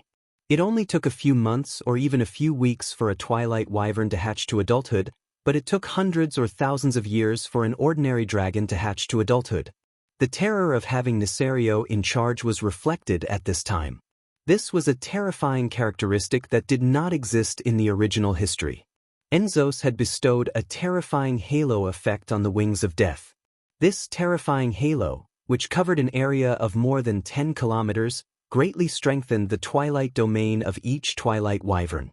Not only was the domain larger, but the effect was also more amazing. As long as any energy transfer occurred in the twilight domain, the energy would be absorbed. Whether it was the aftermath of magic that was cast, or the flesh and blood that fell from midair and passed through the space. Whether it was the four-color dragons or the twilight wyverns, as long as it was energy, it would be absorbed without any resistance. Many of the dragons found that their opponents suddenly swelled up as if they were inflated, and then their speed, agility, and vitality skyrocketed as if they had been injected with chicken blood. At first, the twilight wyverns did not have any brains and only knew how to fight by instinct. However, after a few rounds, as long as they did not die, they could use the energy absorbed from their surroundings to repair their bodies, and learn new tricks from their opponents to deal with the four-color dragon. Soon, the battle-loss ratio between the two sides changed dramatically. From the initial 1:10, it became 1:3. Sister, the sleeping dragon temple is finished. Isra shouted. Alexstrasza, of course, knew that it would not work, but she really could not spare her hands. King against king, general against general, soldier against soldier. Just Nesario, who was as huge as a mountain, was enough for the few dragon aspects to suffer. Not to mention the addition of Sinestra, and the two twilight wyverns, Varian and Serenarian, who were quite capable of fighting. Varian and Serenarian were not as strong as the dragon aspects, but they could steadily suppress the ancient wyvern of the four-color dragon. After a few rounds, 3 ancient wyverns had been seriously injured and forced to retreat. In fact, if it were not for Nesario frantically chasing after his 3 former siblings, the Sleeping Dragon Coalition army would have suffered even more losses. At this time, a black dragon shadow suddenly entered the field of vision of the two sides. Your Majesty Alexstrasza, the Ruby Jade Temple was ambushed by the Black Dragon Prince Ratio, but I took care of him.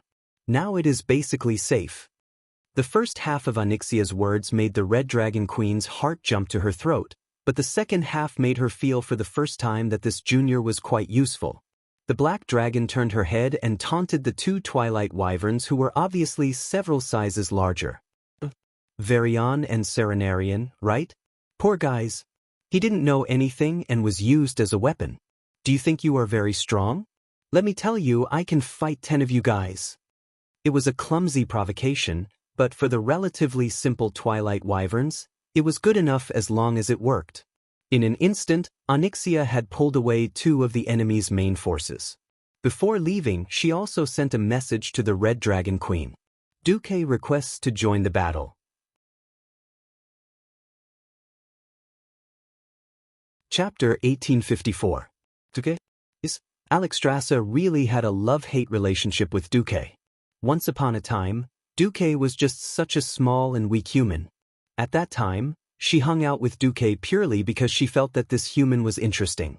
It was easy to get tired of living after living for too long. This was not a derogatory term, but a literal one. If it was not for the power and responsibility given to her by the Titans, she really did not know how she had lived for the past 25,000 years. Perhaps she would have developed strange interests like some blue dragons.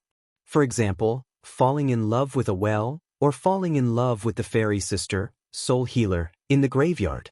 After seeing all kinds of situations in the mortal world, Her dragon life only had a few interests left: curiosity and excitement.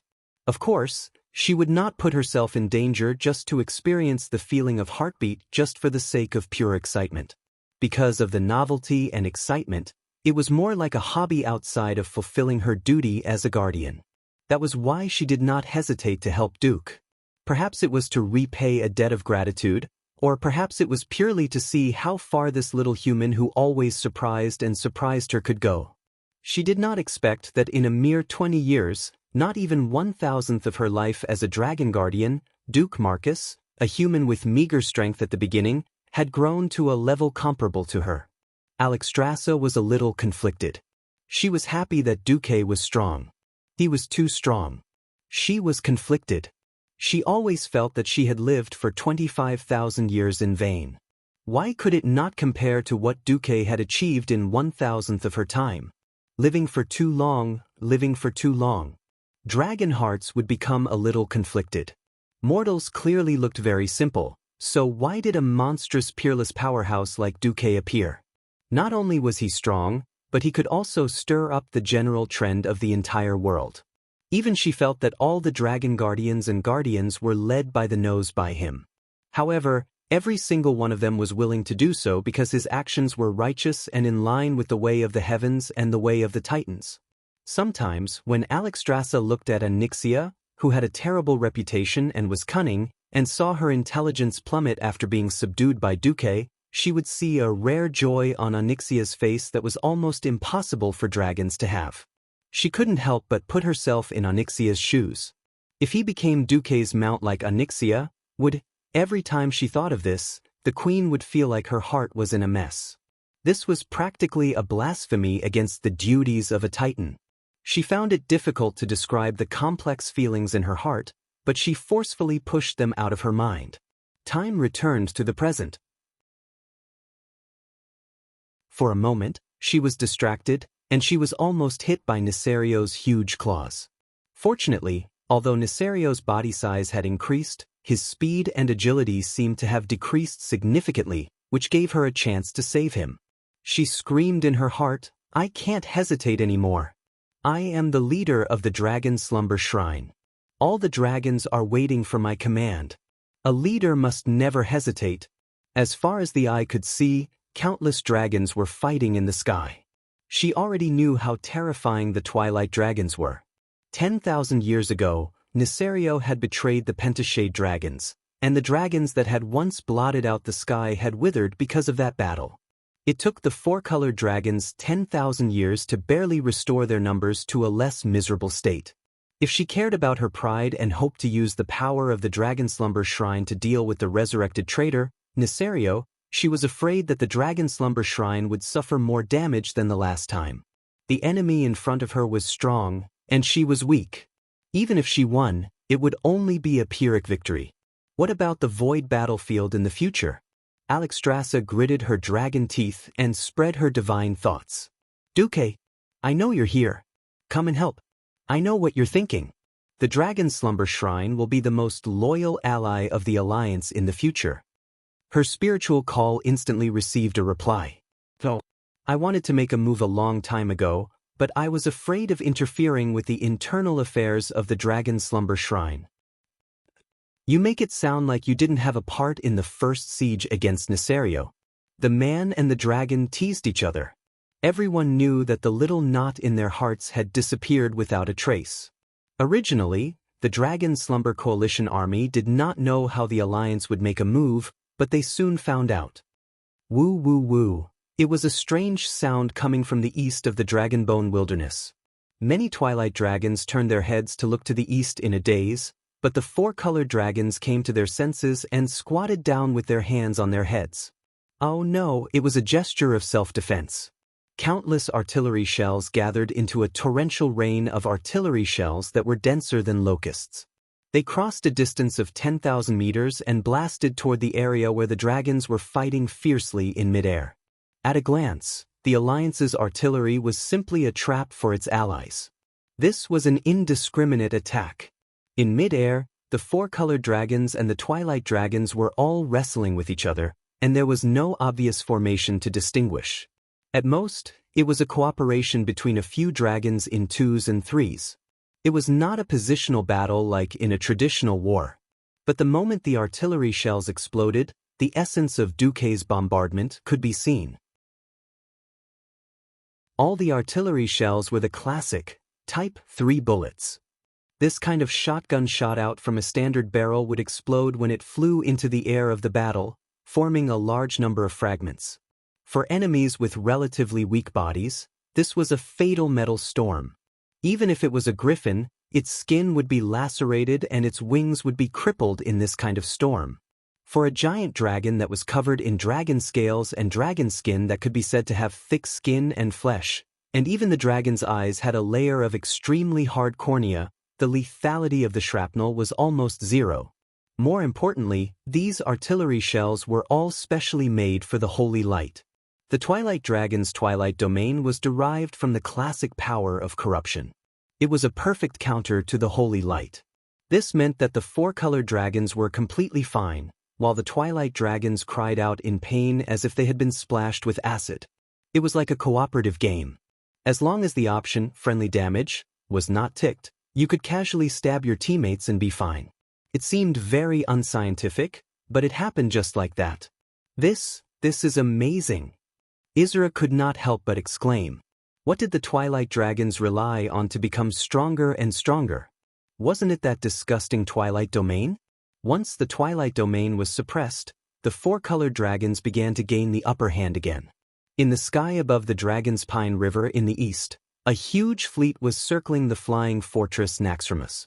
In fact, at the moment, less than half of the fleet fired their cannons. Naxxramas's secondary cannons were firing. In the command room, Tyron's beautiful eyes darted around. Duque, did you expect that Lesio would attack the Red Jade Holy Temple? Beside her, Duque shrugged. How could that be? I only expected that Nesio would choose to attack the dragon eggs of the four-colored dragons.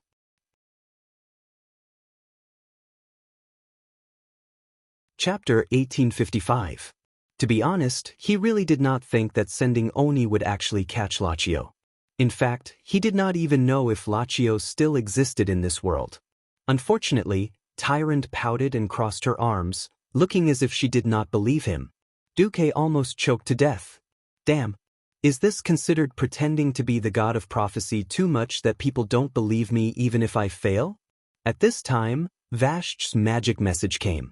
That new black dragon Prince Lachio is almost done. What should we do? In the magic mirror, Vashch's red hair floated in the water, giving off a different kind of sexiness. Duque was not in the mood to appreciate it. He rubbed his chin, weighing the impact of Lachio's life and death. No matter how he thought about it, Lachio did not seem to have done anything good, nor did he really affect the general trend of history. To put it bluntly, he was the kind of guy who was an eyesore, but it did not seem to be a problem to kill him. Duque hesitated for 3 seconds, then made a throat-cutting salute. Remember to annihilate his soul. In the scene, the Black Dragon Prince, who was supposed to be a part of history, was dancing in the water. He was dragged deeper and deeper into the water by Neptulin, who was a rough man underwater. He was tossed and turned by the waves, and he sank deeper and deeper into the water. Lachio was chased all the way from Dragon's Pine River to the sea by a group of ferocious underwater bosses, through the east side of the ancient beach, and all the way to the deepest trench. A dragon soaring in the sky falling into the water was a huge mistake in itself. Now, Lachio had to pay the price in advance for his undisplayed ambition and possible mistakes.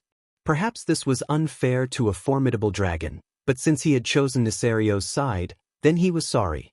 Hydas, Tidewalker, Yusler, and Neptulin swarmed forward. They continuously used various water attacks to create wounds on Lachio's body, weakening his vitality. When his speed and strength dropped drastically, Marogri the Tidewalker threw a huge anchor into his waist. Then, Neptulin threw a thick black chain and strangled his neck. Then, Hydas covered his limbs with high-purity water elemental energy. Finally, Yusler pounced on him and bit his neck. Spetsini. That was Lacio's last plea. It was too late. The dignified Black Dragon Prince died sullenly in the deep sea. Vashj quietly sat in the shallow waters, casting spells as she gazed at the offering in the sea. She was suppressing and erasing Lacho's soul. On the east side of Dragon's Pine River, a neat array of cannons kept firing.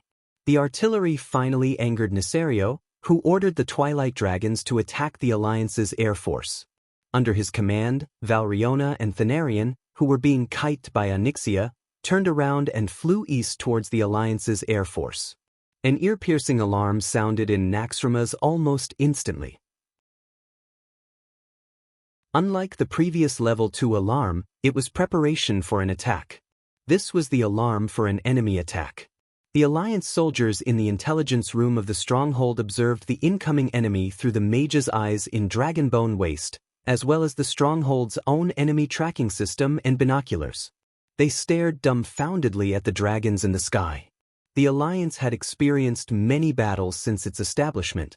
Since Naxxramas fell into the hands of the Alliance, it had also experienced several battles, but it had never tried to fight such a large group of dragons.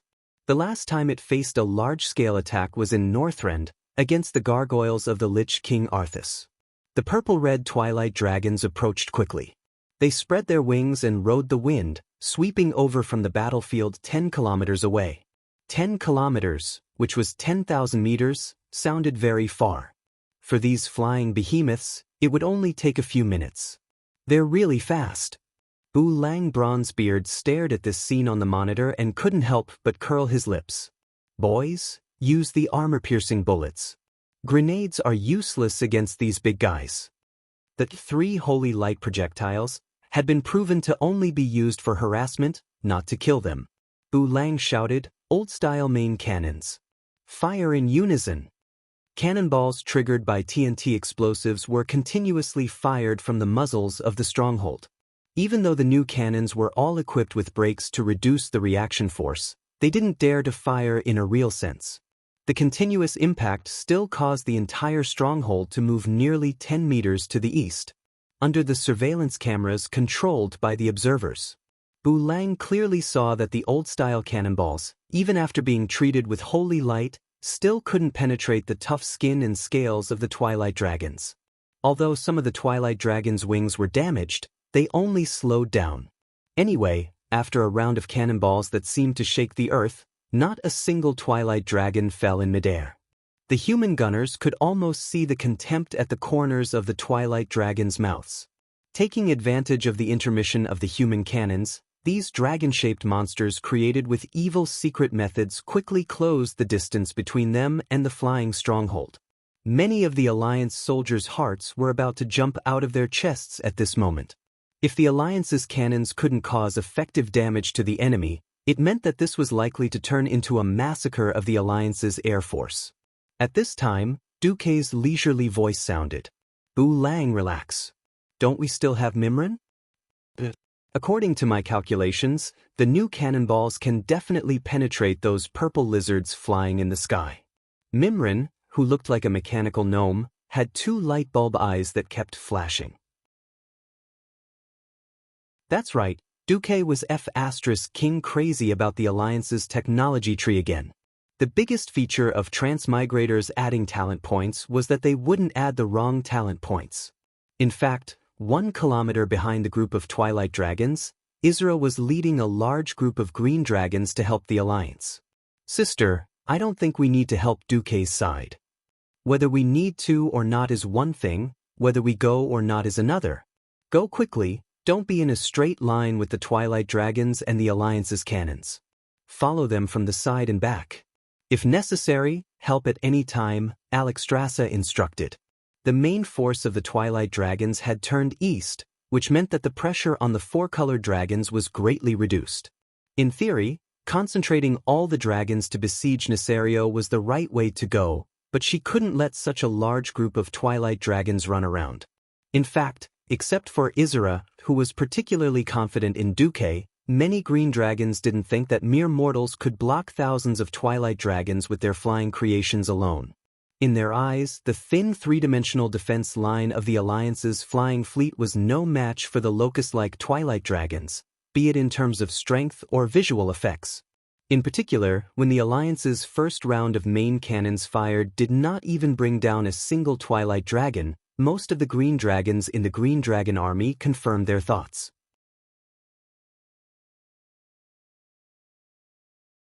Chapter 1856. After all, they were a group of true dragons that were charging over aggressively. Regardless of whether they were products of accelerated growth or not, they were not a bunch of buzzing locusts, but creatures at the top of the food chain on planet Azeroth. Under everyone's gazes, the purplish-red ominous dragon cloud was getting closer and closer to the Alliance's air fleets and strongholds. Everyone knew that unless it was a dragon that was good at magic, a dragon's attack range was basically no more than 200 meters. Beyond 200 meters, the dragons could only passively take a beating.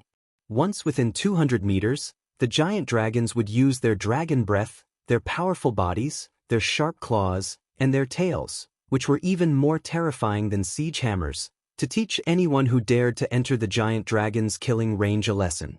Apart from a few powerful creatures like golems, most existences would only feel the deepest despair and helplessness when faced with a dragon at close range.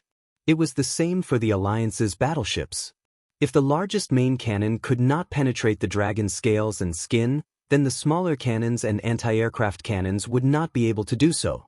At this moment, the Alliance's strongholds and battleships suddenly flashed with a blinding light. The Alliance had fired again. No one took this volley of cannons seriously.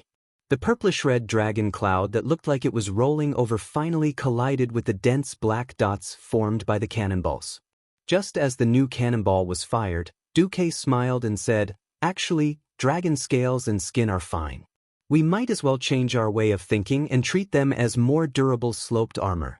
As long as we find the right way, it's easy to penetrate them." "Is that so?" Bu Lang stroked his beard. The great gnome craftsman Gerben was also scratching his bald head. Why did the dwarves and gnomes like Duque so much? Wasn't it because Duque could always give them a lot of scientific inspiration, allowing their most beloved technology to advance? Duque had many ideas, and they were even more creative than Mimiren's bold and imaginative ideas. What was even more impressive was that most of Duque's ideas were feasible. Duque's words had undoubtedly opened a new window for the two of them. Even Mimir began to mutter to himself. The speed of the cannonball was very fast. If one's eyesight was good enough, they would discover that the cannonball was actually just a flying tool. It was just that it was faster. The cutting-edge cannonballs tore through the atmosphere at high speed. Some of the cannonballs even left long white lines as they passed through the clouds.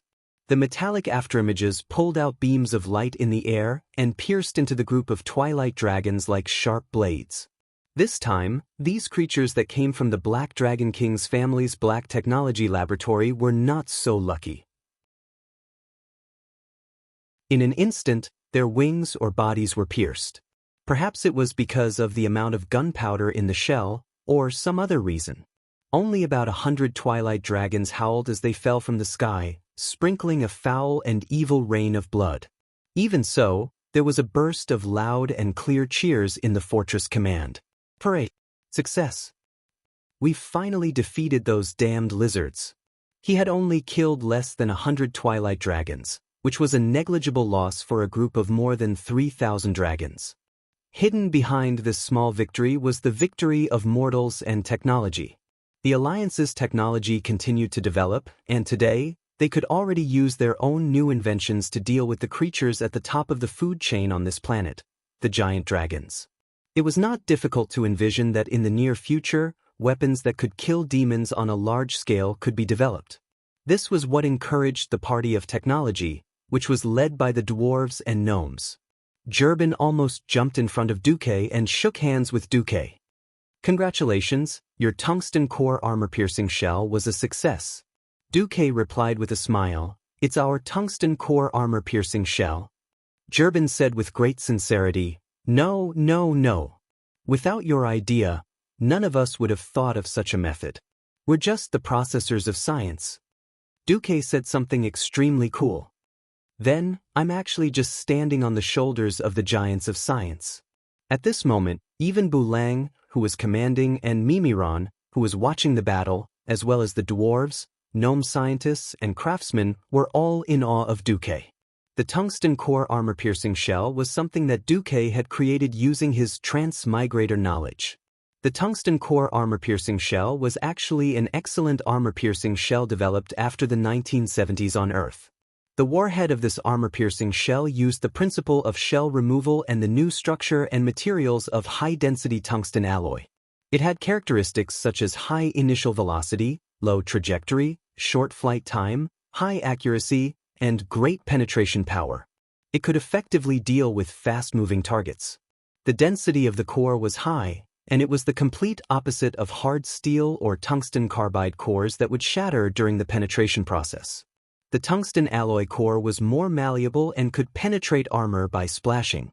It had excellent secondary penetration characteristics, and it was more effective against large angles, sandwich, and multi-layered composite armor. It was widely used in large-caliber guns and small-caliber artillery shells at home and abroad as ammunition against lightly armored targets such as armored transport vehicles and attack helicopters. It just so happened that Azeroth had discovered the tungsten, and Duque had conveniently used it. Originally, with the industrial foundation of the Alliance, it was not enough to produce such a beautiful tungsten core armor-piercing shell. With Mimirin's workshop, this problem was easily solved. However, to avoid provoking the Dragon Slumber Temple, Duque had deliberately ordered the armor-piercing shell to be filled with less gunpowder and not use additional fragmentation structures. However, Duque had ordered the engraving of some fire elemental runes.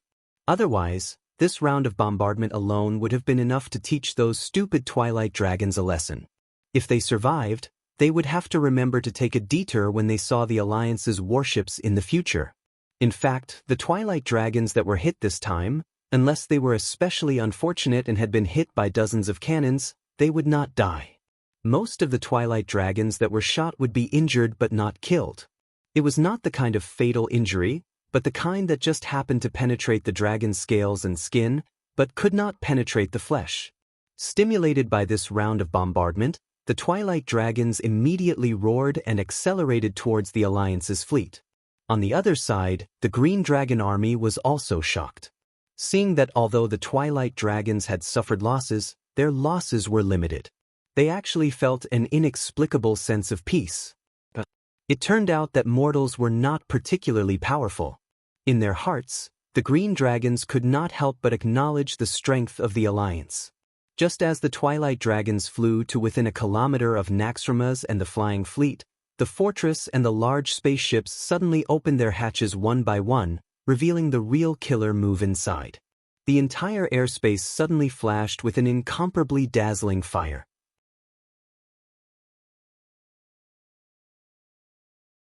Chapter 1857. In the flying magic city of Dalajan, there were thousands of magic cannons of various calibers and different elemental power outputs.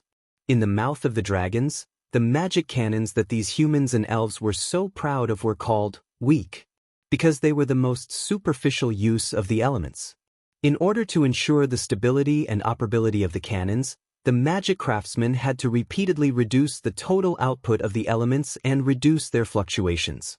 And the high-level mysteries would undoubtedly crush the low-level mysteries. This kind of magic cannon with low elemental energy and elemental density was, of course, regarded as a toy by the dragons. Now, all history had been rewritten. After all, if there were genuine fire elemental creatures as cannons, who would need a special cannon to guide the fire elemental? That's right. Standing in front of the wide-open cabin doors were fat fire elemental beings that were docilely standing in a battle formation. These fire elemental creatures burned thousands or even tens of thousands of degrees all over their bodies. Their existence itself was a great pressure on the surrounding environment. For example, without those special frost protection circles, not to mention Naxxramas, it was estimated that the decks of those big ships would melt. With those circles, the fire elemental creatures inside would be extremely unhappy. In the past, these irascible guys would definitely give the mages who controlled them a headache. Now, under the supervision of the fire demon troops directly under the King of Flames, Duque, These simple-minded fire elemental creatures stood like obedient babies. After studying the attack range of the fire elemental creatures, Bu Lang, the master of artillery, endured until the last kilometer before opening the hatch. It was not until the last 500 meters that he gave the order to open fire. Thick flaming arms rose up, and the purest and most primitive fire elements shot out from their palms. In the void near each battleship with fire elemental creatures, more fire elements could be seen connecting here through the void channel. From a distance, each battleship looked like a Titan battleship wrapped in a huge flame rune network. Whoosh, whoosh, whoosh, whoosh. There was no deafening roar of the cannons, but the fire elements that poured out in 3 or 4 breaths had a terrifying destructive power far beyond that of conventional artillery. From the 10 rows of hatches in the Naxxrama's stronghold, in addition to the full firepower of 300 battleships, these tens of thousands of fire elemental elites were enough to boil the entire airspace. You can't hit the Twilight Wyvern when it's in rapid evasion? Never mind. If he couldn't hit the front, he could still hit the back. Even if he missed, he could at least increase the density of fire elements in the air. What was an explosion? An explosion would release a large amount of energy in an extremely short period of time, producing a high temperature and releasing a large amount of gas. It causes a high-pressure chemical reaction or state change in the surrounding medium and is extremely destructive at the same time. Generally speaking, this required a small space. Duque's fighting style was even more imposing. He commanded the fire elemental creatures to heat up the space that the Twilight Dragon was about to pass through. It was a vast space with a diameter of nearly 1 kilometer. There was no obstruction or separation, and a strong wind blew past. Normally, this would be impossible to achieve. But as the actual controller of the 3 great elemental realms of Azeroth, water, fire, and wind, turning the impossible into the possible was what Duque was doing. On an open-air platform to the west of Naxxrama's, 2 blonde and 1 silver-haired elven women stood there, letting the wind blow their long hair.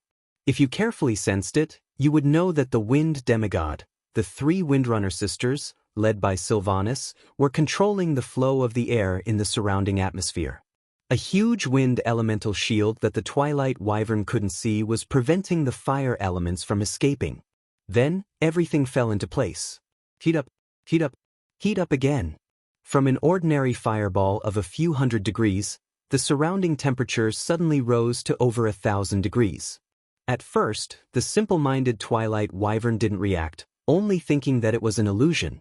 When the surrounding temperature suddenly jumped from 1,000 degrees to 2,000 degrees, they finally felt that something was wrong. This wasn't normal, this wasn't the temperature that should belong to the mortal world. They began to roar and ask their companions what was going on with their dragon language. But their recklessness and lack of discipline caused them to be in chaos. Because the sky echoed, "Can't even stand this temperature, you're a pig." Such mockery, and even the thick-skinned Twilight Wyvern took the initiative to eat a fireball or 2, declaring that their magic resistance was high enough. When they found that in just a few seconds, the temperature soared to 3,000 degrees, the Twilight Wyverns finally panicked. They asked their leader, Valerian and Serenarian, one after another. But these 2 guys were also weirdos. Valerian and Serenarian, who had miraculously grown up, were supposed to serve as role models for the new generation of Twilight Wyverns, leading their offspring to devour the life of Azeroth. However, they always wasted their unparalleled power on fighting and quarreling. One said to turn around and run, the other said to continue forward. It was in such a quarrel that the Twilight Wyverns completely lost their last chance to escape. Boom! From a distance, Naxxrama's looked like a terrifying main cannon with a diameter of more than 1 kilometer, powerful enough to destroy the world. This was the result of the 3 Queen Sylvanas sisters' efforts to use the wind element to make elemental guidance. When a huge amount of fire elements accumulated and exploded, Queen Sylvanas let the fire elements pour towards the west side of the Twilight Wyverns. It looked like a huge, short-barreled gun had fired towards the west. It was just that the power was comparable to a mushroom cloud. Even the initiators of the explosion, the Alliance soldiers, the fire demons, and the fire elemental creatures themselves were a little unsure that this explosion was their own masterpiece. The entire Alliance fleet was silent for a full 3 seconds before bursting into thunderous cheers. Ha! You're dead. I think they're all dead. This is what you get for looking down on us mortals. Many Alliance soldiers took off their helmets and hats and threw them into the air. Well, forget about the hats. The helmets hit a lot of people when they fell due to gravity. This was a man-made fiery hell. They were dealing with the dragons at the top of the food chain on this planet. Of course, this could also be seen as a joint attack by the fire and wind elementals against the Twilight Wyverns. In fact, Duque did not directly attack, and Queen Sylvanas' attack was the icing on the cake. Duque believed that even if Queen Sylvanas did not attack, the result would be quite glorious. Just to be on the safe side, they did not want the fire elements to flow back and blow back to Naxxramas and the flying battleship, so the 3 Windrunner sisters attacked.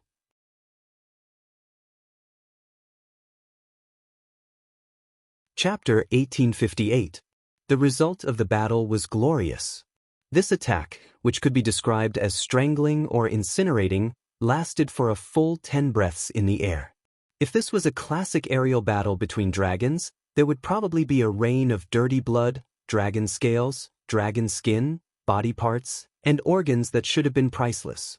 Unfortunately, there was none. Only a small group of Twilight WRMs with the strongest magic resistance could withstand the ultra-high temperature flames with their Twilight domain. The Twilight realm wasn't omnipotent. When the energy transmitted exceeded the limit of what one could withstand, an even more exaggerated explosion would occur. From start to finish, the energy burst out from every organ of the Twilight Dragon that could store energy, forming a larger second explosion. It looked more like a chain explosion. The lucky ones were directly swallowed by the fire elements and turned into burnt chickens, falling from the sky. The unlucky bastard had unluckily activated the Twilight domain in time and absorbed too much energy. As a result, he had been blown up and died without a complete corpse. Everyone who witnessed this scene was stunned, be it the Alliance who led the battle or the Green Dragon army who were just bystanders. The dazzling flames didn't last long, and the death realm of fire quickly dissipated after losing its support. The Twilight Dragon was still wandering in the air like a wandering ghost, not knowing what to do. Now, there were only 3 to 5 of them left. The charcoal-like Verona and Serenarian were completely stunned. After coming back to their senses, they continued to fight among themselves. It's all your fault. I said that we wouldn't have to die if we retreated. It's all your fault. We should have just charged forward.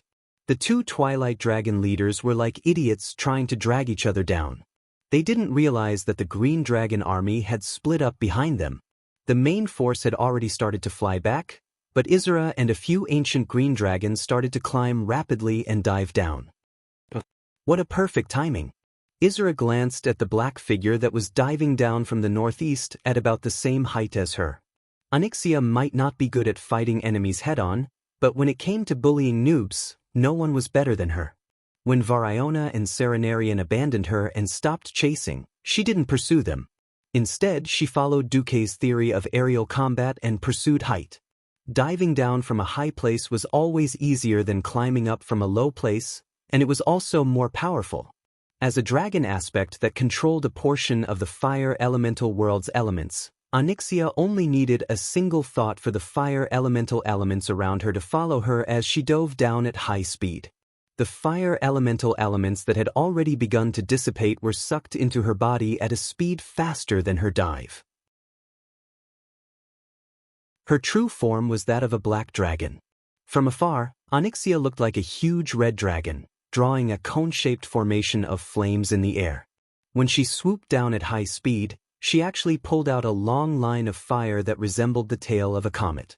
It looked as if it had already split the entire sky. The ferocious attack startled Valriona and Cenarian. The 2 Twilight Dragons, who had been dragging each other down, did something extremely stupid. Seeing that they couldn't dodge Xianxia's attack no matter how fast they accelerated, they actually tried to use each other's bodies to block the Black Dragon's first attack. One should not be afraid of a godlike enemy, but a pig-like teammate. Xianxia might look like she was going all out, but she actually cherished her life more than anyone else. Unfortunately, the Twilight Dragons didn't know that. When she reached the peak of her speed, a huge amount of fire elemental elements gathered in front of her dragon's head. It looked like a fire spear extending from the black dragon's head. Bam! Bam! This was the second consecutive attack that shook the atmosphere. Xianxia's larger body crashed into the middle of the two Twilight Dragons who seemed to be dancing a pas de deux.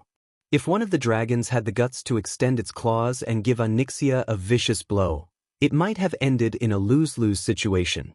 However, both Valriona and Cenarian's reaction at the last moment was to run.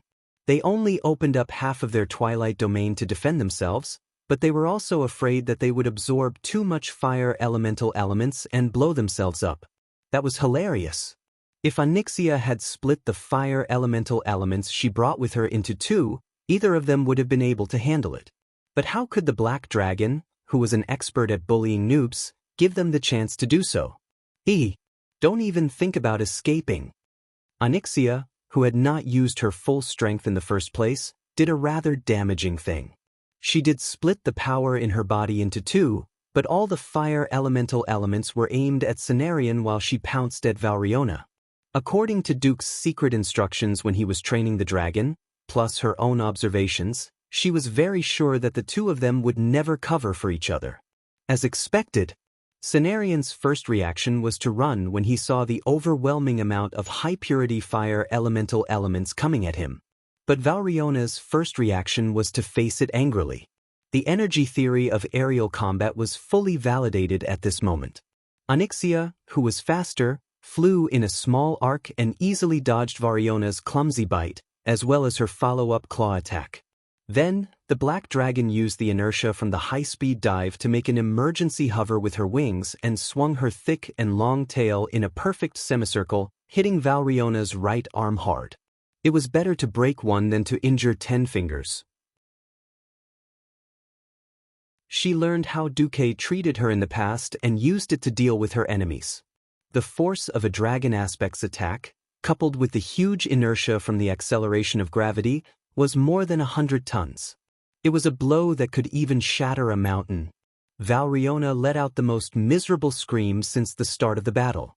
Not only her right arm, but half of her body, including her right arm and chest, was blasted into pieces.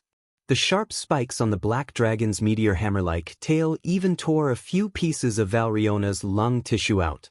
She tried to retaliate in pain and anger, but the black dragon dodged her attack. This time, Xianxia was very patient. Her larger dragon body circled Valriona in the air and attacked more agilely. Almost every time, she would grab the collapsed right side of Valriona's body to attack, constantly increasing the damage. Victory was only a matter of time. Cenarian, on the other hand, had to expand his Twilight domain to the maximum after taking all the fire elemental attacks from Xianxia. He would either overexert himself or be seriously injured by the second flame bombardment. He obviously chose the former.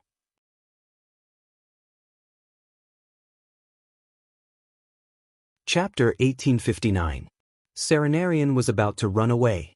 Unfortunately, he was discovered by Nisario. The terrifying wings of death roared, and Cenarian had no choice but to turn around and rush back to the Alliance fleet. The Alliance fleet was in a panic. Be it the new cannonballs or the fire elemental elite's flame attacks, the limited counterattacks could not cause fatal damage to a demigod dragon commander. Even if this was a short-lived demigod dragon that had forcibly increased its strength. Enemy attack! Enemy attack! Hood is about to be attacked head-on by the enemy's dragon commander. Please advise. The communications soldier broke out in a cold sweat. Not to mention the communications girl on the hood, even the captain was sweating. The scientific creations of humans and dwarves could not compare to dragons in terms of mobility. They could not beat it, nor could they run away. If they got close, they would die. However, in the communication mirror, the communications girl seemed to be listening to something. Then, she immediately turned her head and smiled. Sir Commander said, "It's fine." Duque said it's fine? Then it should be fine. Duque had been in control of the Alliance for more than 10 years. Whether it was his demigod status or his prestige, they had reached the pinnacle. If he said it was fine, it should be fine. Even though everyone was nervous, even though everyone's palms were sweating, they still chose to believe in Duque and did nothing. There were no suitable targets within range. Firing indiscriminately would be a waste. The Alliance soldiers on the hood quietly waited for the verdict to come. In the eyes of others, a tragedy was about to happen. Suddenly, something that looked like a cloud or mist was torn apart, and a huge green dragon pounced from the left. Among the dragons, there was only one green dragon that had such a majestic and elegant appearance, the Emerald Dragon King Isra. She did not launch a brutal attack. She merely roared at the top of her voice. Serenarian knelt down. The dragon's face, which had been ferocious and violent because of his boss, calmed down at a speed visible to the naked eye. His gaping mouth also closed, as if he was about to enter the deepest sleep. Several green dragons that were not inferior to him swarmed up.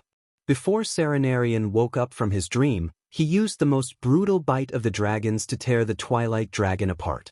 But was this a nightmare? If this is a nightmare, let me wake up. At the end of his life, Fenarian could not tell the difference between illusion and reality. He instinctively tried to use the Twilight Domain to absorb the energy around him to repair his body, but Isra was there.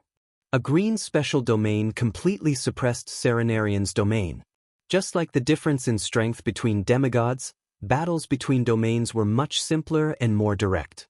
The difference in strength naturally resulted in complete suppression in an instant. The outcome was decided in an instant. One of his green dragons held Cenarian's head in his mouth, ready to bring it back as a trophy. Isra instantly killed the enemy's general, turned around in the air, and even had the time to wave his claws at the officers of the Alliance fleet to show his friendliness. The appearance of this elegant and beautiful Dragon King immediately caused the entire fleet to cheer. The soldiers poked their heads out from behind the cannons, raised their hands high, and waved their arms excitedly. Even the fire elemental creatures led by the fire demon bowed to Isra. The captains of the various warships and the officers in the fortress were also excited to see this scene. Maybe the ancient war 10,000 years ago was like this, where all the races united to fight against evil? I think so. Even Duque, who was sitting in the command center of the fortress, felt like he was in the return of the army's war in the game. Isra, I won't let you die this time, Duque muttered softly, but Duque's words were heard by Tyrant. The beautiful high priestess immediately fell into deep thought.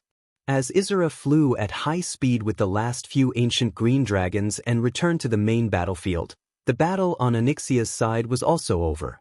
The Black Dragon Princess took a deep breath and blinded Variona's vision. All the feints were to cover up the sweeping tail of the scorpion-like dragon.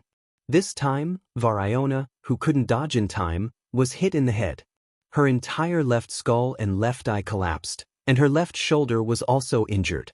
Normal giant dragons would have died from such injuries, but Variona fully activated the Twilight Domain and even absorbed the frost elements in the air to heal herself. Onyxia followed up with another attack, and the Twilight Dragon finally fell from the sky. Varona fell like a cannonball into the middle of the iceberg on the west side of Dragon's Pine River. The cracked ice spread in all directions and immediately caused an avalanche. This wasn't the most terrifying thing. The most terrifying thing was that a terrifying wave suddenly surged out of Dragon's Pine River. This sudden wave instantly engulfed the heavily injured Variona. She still wanted to struggle, but a huge anchor was thrown out from the wave and strangely hooked onto her neck. In the next second, an irresistible force came from the rising wave. She screamed as she saw several gigantic aquatic monsters that seemed to be grinning sinisterly in the middle of the huge waves. Hee. That's right, after dealing with Ratio, Tidewalker Marogri and the others had their eyes on a new prey. Having just obtained new power, they couldn't wait to show their value to their master. The fate of Majordomo Executus had already told them that although Duque needed a Majordomo to take care of his vast territory, he also needed powerful beings who could help him charge and break through enemy lines. At first, these powerful aquatic beings didn't want their queen to rely on Duque. However, as Duque gradually revealed his strength and future, and when they obtained a share of the water elemental realm, the concept of Master's Master is our true master began to be deeply imprinted in their hearts. When Variona was dragged into the water, Onyxia turned around and flew towards the main battlefield. Good job, Onyxia. In the soul communication, Duque was not stingy with his praise. Master, should I train a dragon when I come back? Is this guy addicted to it? Duque complained in his heart, but he said, wait until you have the courage to face your parents. The fierce battle in the northern sky of Dragonsleep Temple was still going on. Other than Calegos being beaten like a dog by the tail of the larger Deathwing and falling down, the Dragonsleep Coalition army didn't lose any of their main dragons. Although she was stalling for time, Alexstrasza felt that it was unreal and ridiculous. Why did she feel that her betrayed brother was a little weak?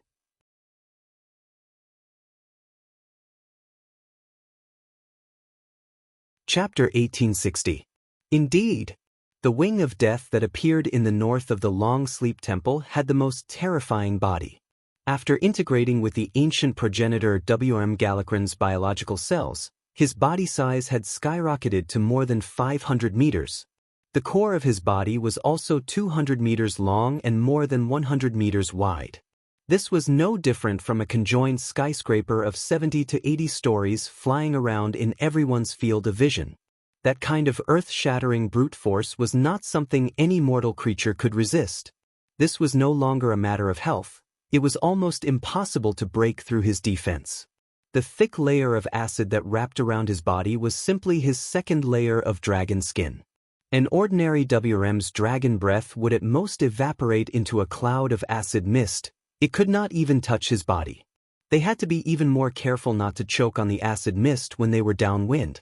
It had been confirmed that if a young dragon inhaled a large amount of acid droplets, its respiratory tract would rot and it would die directly. Only dragons of the ancient WRM level could hurt the wing of death. Unfortunately, it was only superficial injuries that did not affect the muscles and bones. The ancient blue dragon Irigos had boldly wrapped his dragon body with frost elements and sealed a large area of the acid on Nisario's body with frost dragon breath. He then rushed over to break the acid and gave Nisario's body a direct hit with a magic bomb. It had indeed caused a huge wound that was big enough to stuff a small villa. Who knew that the acid that surged from other parts of Nisario's body would almost bury him? The wound that was created was also filled up by the crazily proliferating dragon-like biological tissue in a mere 10 breaths. There were even more. On that dragon's body, there were a few dragon legs and dragon claws of the ordinary WM level. It looked very disgusting. Your Majesty, this will never end. The ancient red dragon Gahiron reminded his queen. No. As a red dragon, have you forgotten the true meaning of life? The essence of life is the consumption of energy. The recovery of any limb is bound to consume vitality, which is some kind of special energy. Nisario's recovery power is definitely not infinite. Alexstrasza did not say the second half of the sentence. This Nisario seemed a bit retarded. With such a huge body and such vitality and defense, no one would be able to do anything to him in a short period of time. If he didn't care and charged over, forcefully destroying the Dragon Slumber Shrine, even if the new 5 Color Guardian dragons gathered here, it would be difficult to stop his destruction. However, Darkwing's single-minded pursuit of Alexstrasza gave her the opportunity to toy with her old rival. A sweep of the dragon's tail would produce a terrifying wind pressure equivalent to the collapse of a 100-story building. Ordinary creatures could only watch helplessly as they died. As a dragon aspect that had been dedicated to protecting the planet for the past 25,000 years and had rich combat experience, Alexstrasza's speed might not be as fast as lightning, but it was still rather fast. She could even use the wind pressure from Nisario's tail to speed up her flight. It looked dangerous, but it was actually as stable as a dog. Basically, she led the ancient WRMs of the red, blue, and bronze WRMs to fight Neltharion, while the rest of the WRMs could only watch from the sidelines. After receiving the news that Krasus's Ruby Jade Sanctum had been attacked, she still had the spare time to send a few ancient WRMs back with a small number of WRMs to hold the fort when the Twilight Dragons were pulled away. The real battle was between the Bronze Dragon King Nozdormu and the Undead Dragon Queen Sinestra. The living Sinestra couldn't be compared to a real Dragon King. At best, she was just a strong female dragon, strong enough to withstand Nisario's love without dying. Nisario was very wild when he was having sex. The 3 deep scars on Sinestra's dragon chest that looked like ravines were the scars left behind by her temporary partner back then. Neltharion almost killed her, and also caused the deaths of 2 dragons. Later, she turned into a dragon scientist and wanted to develop a new breed of WRMs to kill Nisario. Unfortunately, after being killed by the Twilight Dragon, she was rescued by Nisario and listened to him again. Perhaps this was the unique sadomasochism of the Black WRMs. According to history, Sinestra would be quite weak at the start of the battle because she had played the Superman game with Darkwing and nursed the Twilight WRM whelps. Without half a life, her attack power would be greatly reduced. There was no such problem in this life. It would be more accurate to say that Neltharion was now more like an oversized battery for Sinestra to squander. Onyxia had the famous deep breath, and her powerful dragon breath naturally came from her mother. Sinestra's flame breath was a full-screen attack in the eyes of mortals. Other dragon breaths were cone-shaped, but hers was a torrent of flames. The raging sea of fire, even in the air, was like a terrifying moving wall of fire with the WRMs as the standard.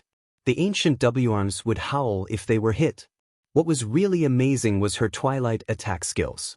A normal WRM wouldn't be able to play so many tricks, but the Twilight energy, which was based on shadow energy, allowed Sinestra to play with all sorts of tricks. Flame breath forcefully baked the sand on Nozdormu's body, making it even more dry and vulnerable to cracking. Hundreds of Twilight shockwaves flew everywhere. Ordinary adult WRMs would be killed instantly if they came into contact with one. The disgusting thing was that these shockwaves weren't really out of her control. They weakened and dissipated on their own after being fired. These Twilight energy balls would hover in midair according to her will and connect in 2s and 3s. Between 2 Twilight energy balls, there would also be Twilight cutting rays. If one accidentally touched them, a huge amount of Twilight energy would surge into one's body. Not to mention the ancient WRMs. Even Nozdormu had a small finger cut off by the Twilight rays if he wasn't careful. Of course, Nozdormu was more like an illusory spiritual energy projection. His dragon body was just an existence that had gathered a large amount of sand and materialized. As long as they couldn't attack the timeline and pull out his body, destroying his dragon body 10,000 times or 100 million times would be useless. But it didn't look good. A clear beam of Twilight energy shot out from the huge wings of death and poured into Sinestra's body, allowing her to go all out. After the initial test, hundreds of Twilight energy bullets poured into Nozdormu's body every second. As a dimensional dragon king that could interfere with time and history, Nozdormu's body was also a fortress. After his power of time and space started to show, Sinestra felt that her movements had become much slower. Not only her speed, but even her thoughts had started to stagnate. Nozdormu's huge sand WR's body was like a stimulant and kept increasing its speed under the effect of haste. Unfortunately, it was more like they couldn't do anything to each other.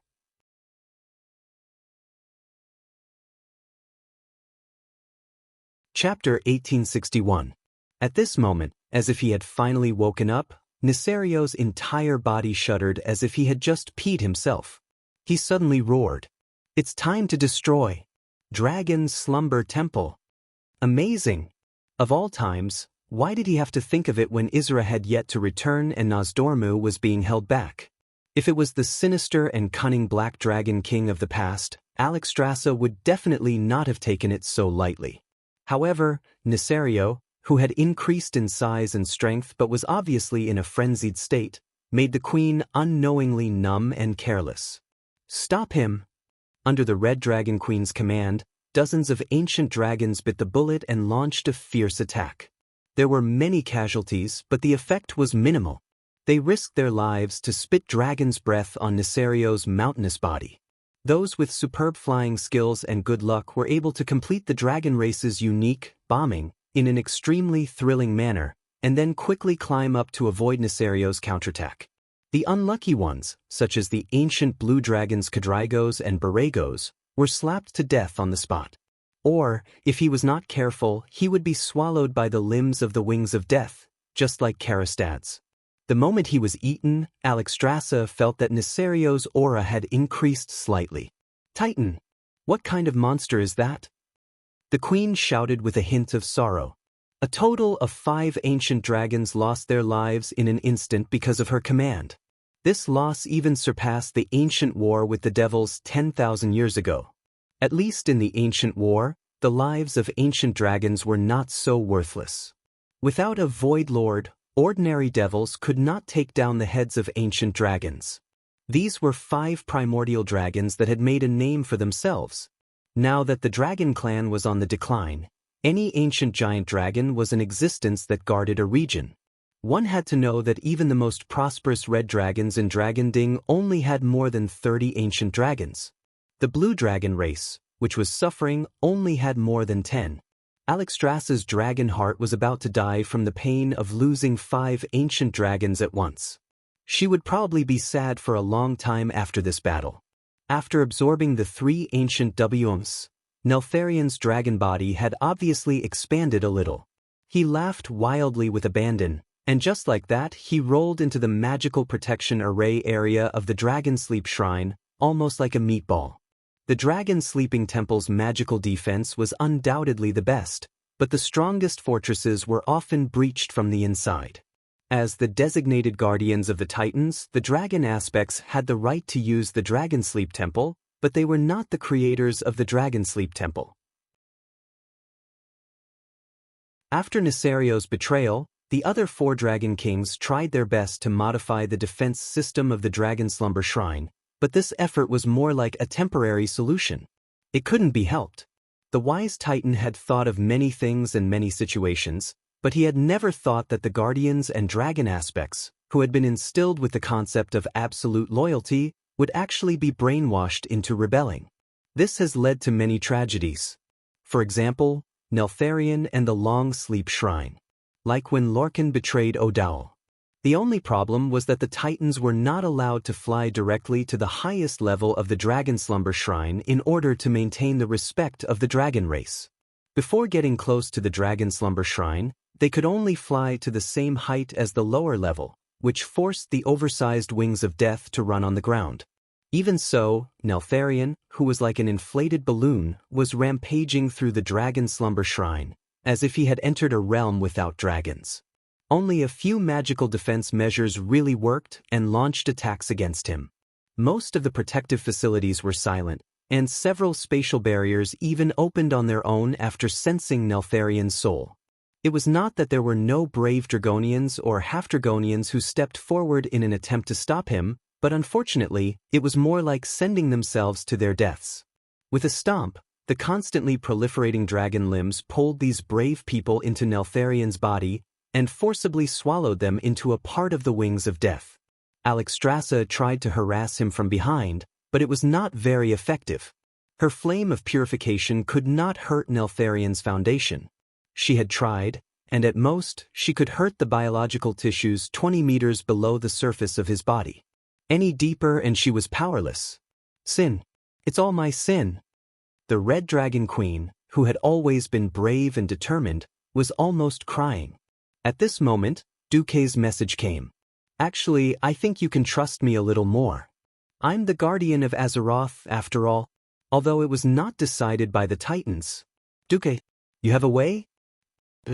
As long as you no longer regard dealing with Neltharion as an internal affair of the Dragon Slumber Shrine, and allow me to bring powerhouses in.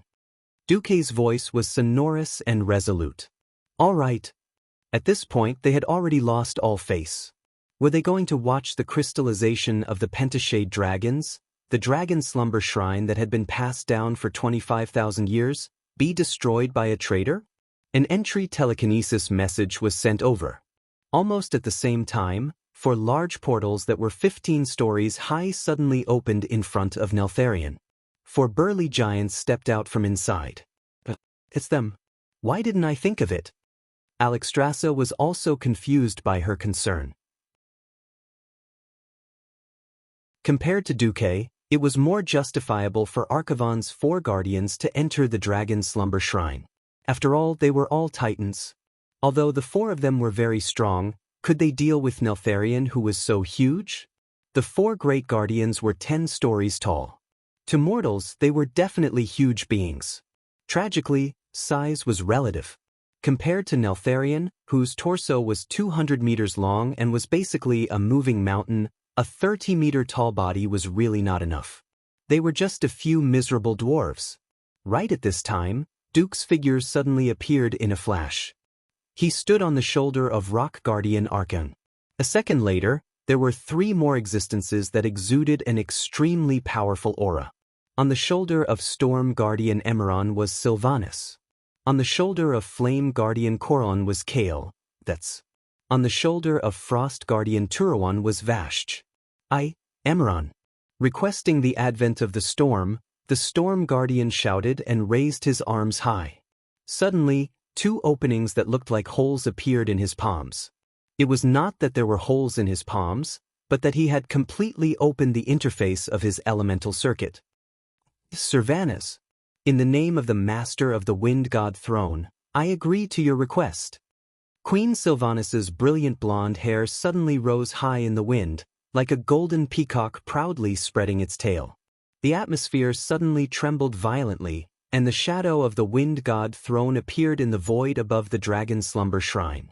A powerful tornado that was enough to wrap the entire Dragon Slumber Shrine rolled up, but in just 3 seconds, all the wind elements, under the guidance of Queen Sylvanas, poured into Emeron's body.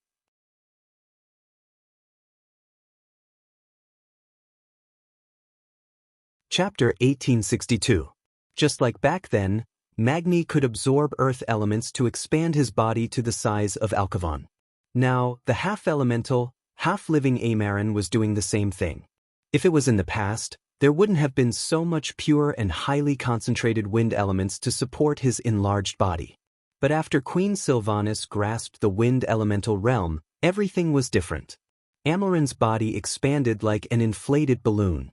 In less than 3 seconds, he had become a 100-meter-tall giant, at least 3 times larger than his original size.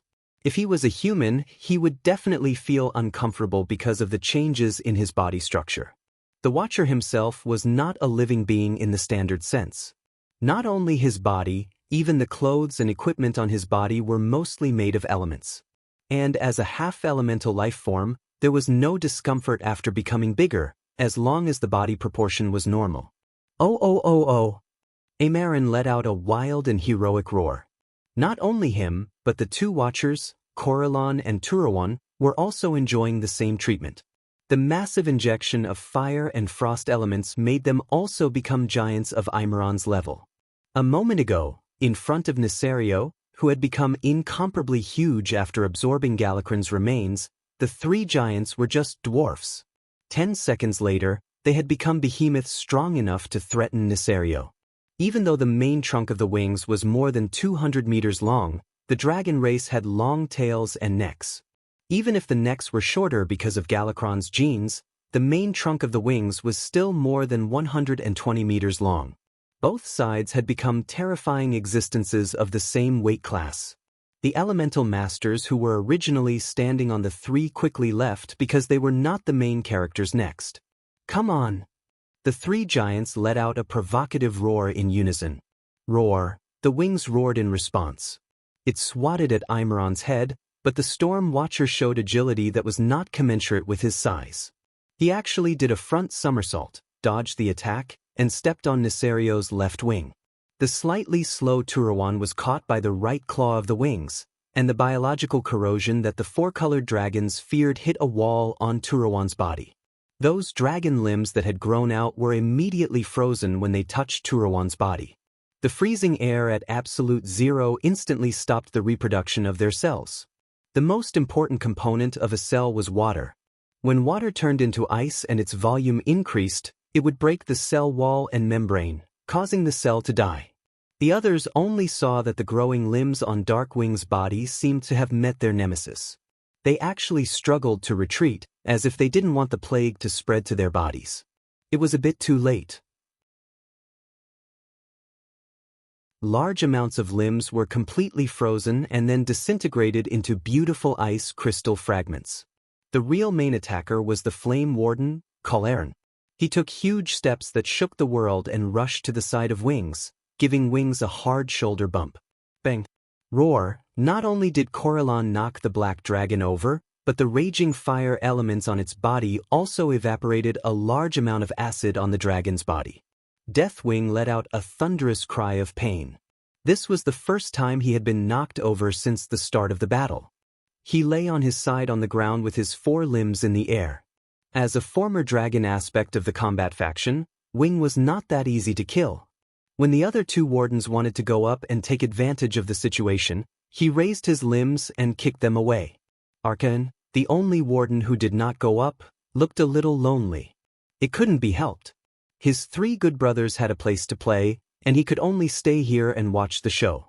Duque joked, "Sorry, I haven't controlled the Deep Rock continent yet." Arcavon perked up. "It's okay. I believe it's only a matter of time." At this time, Alexstrasza landed next to Arcavon. "Duque, this is indeed a good idea, but I don't think the 3 of them can take down the traitor, Nisario." The queen gritted her teeth a little. Deathwing was too tanky. As long as his body's ability to reproduce was greater than the damage he suffered, he would truly be immortal. There were only 2 solutions: either interrupt his growth, or inflict damage that exceeded his recovery ability. The queen focused all her attention on Duque. In terms of attack power, perhaps even Moon Goddess Elun's, Starfall, could not compare to Duque, who controlled the 2 elemental realms of water and fire. Duque shook his head. "It's not the time yet." Alexstrasza thought that Duque wanted to accumulate power for the final blow, so she did not pay much attention. This was not what Duque was really concerned about. Beep beep beep. On Duque's retina, the system scanned a lot of data. There was too much abnormal data. He had basically confirmed a fact that overlapped with history. Duque did not do anything.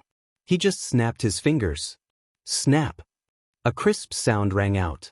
In response to the sound, several wardens stepped out of the huge teleportation doors that had been opened. Traitor! Dai, Torim, who had the most burly body, was the first to swing his hammer. A thick thunderbolt that seemed to be able to split the entire Dragon Slumber Temple in half suddenly flashed out of the void. It was filled with the most violent power of thunder in the world. The purple thunderbolt landed directly on Deathwing's head. On the huge dragon's head, all the multiplying dragon-like limbs turned into charcoal and instantly exploded. The heavy bombardment forced Deathwing to lower his proud head. It looked like he had placed his neck on the execution platform. "Tie up that traitor." Life Guardian Freya raised her arms high. Several green vines with a diameter of more than 10 meters broke out of the frozen ground in front of the Dragon Slumber Temple and tightly wrapped around the struggling dragon's neck. The 3rd warden, Hodier, appeared. He raised his hands high, and a frost axe that was far larger than his body size took shape in his hands. The ratio between his body and the frost axe was quite exaggerated. It looked like a mouse lifting an elephant. With a thunderous roar, the huge single-edged ice axe had a real master. Frost Guardian Turawan took the terrifying ice axe that Hodier had created. It seemed to be able to split the sky and earth. The axe that symbolized judgment finally fell. Sizzle. It was a strange sound that did not match the scene. The scene seemed to be frozen.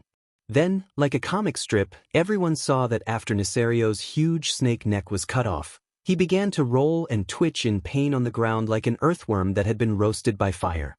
His dragon head even bit the dragon skeletons that were scattered on the ice field. The sound of bones breaking made one's scalp tingle. You're tuning in to the Wang Lin's Journey YouTube channel. Don't forget to subscribe and join us on this journey to catch the most captivating stories.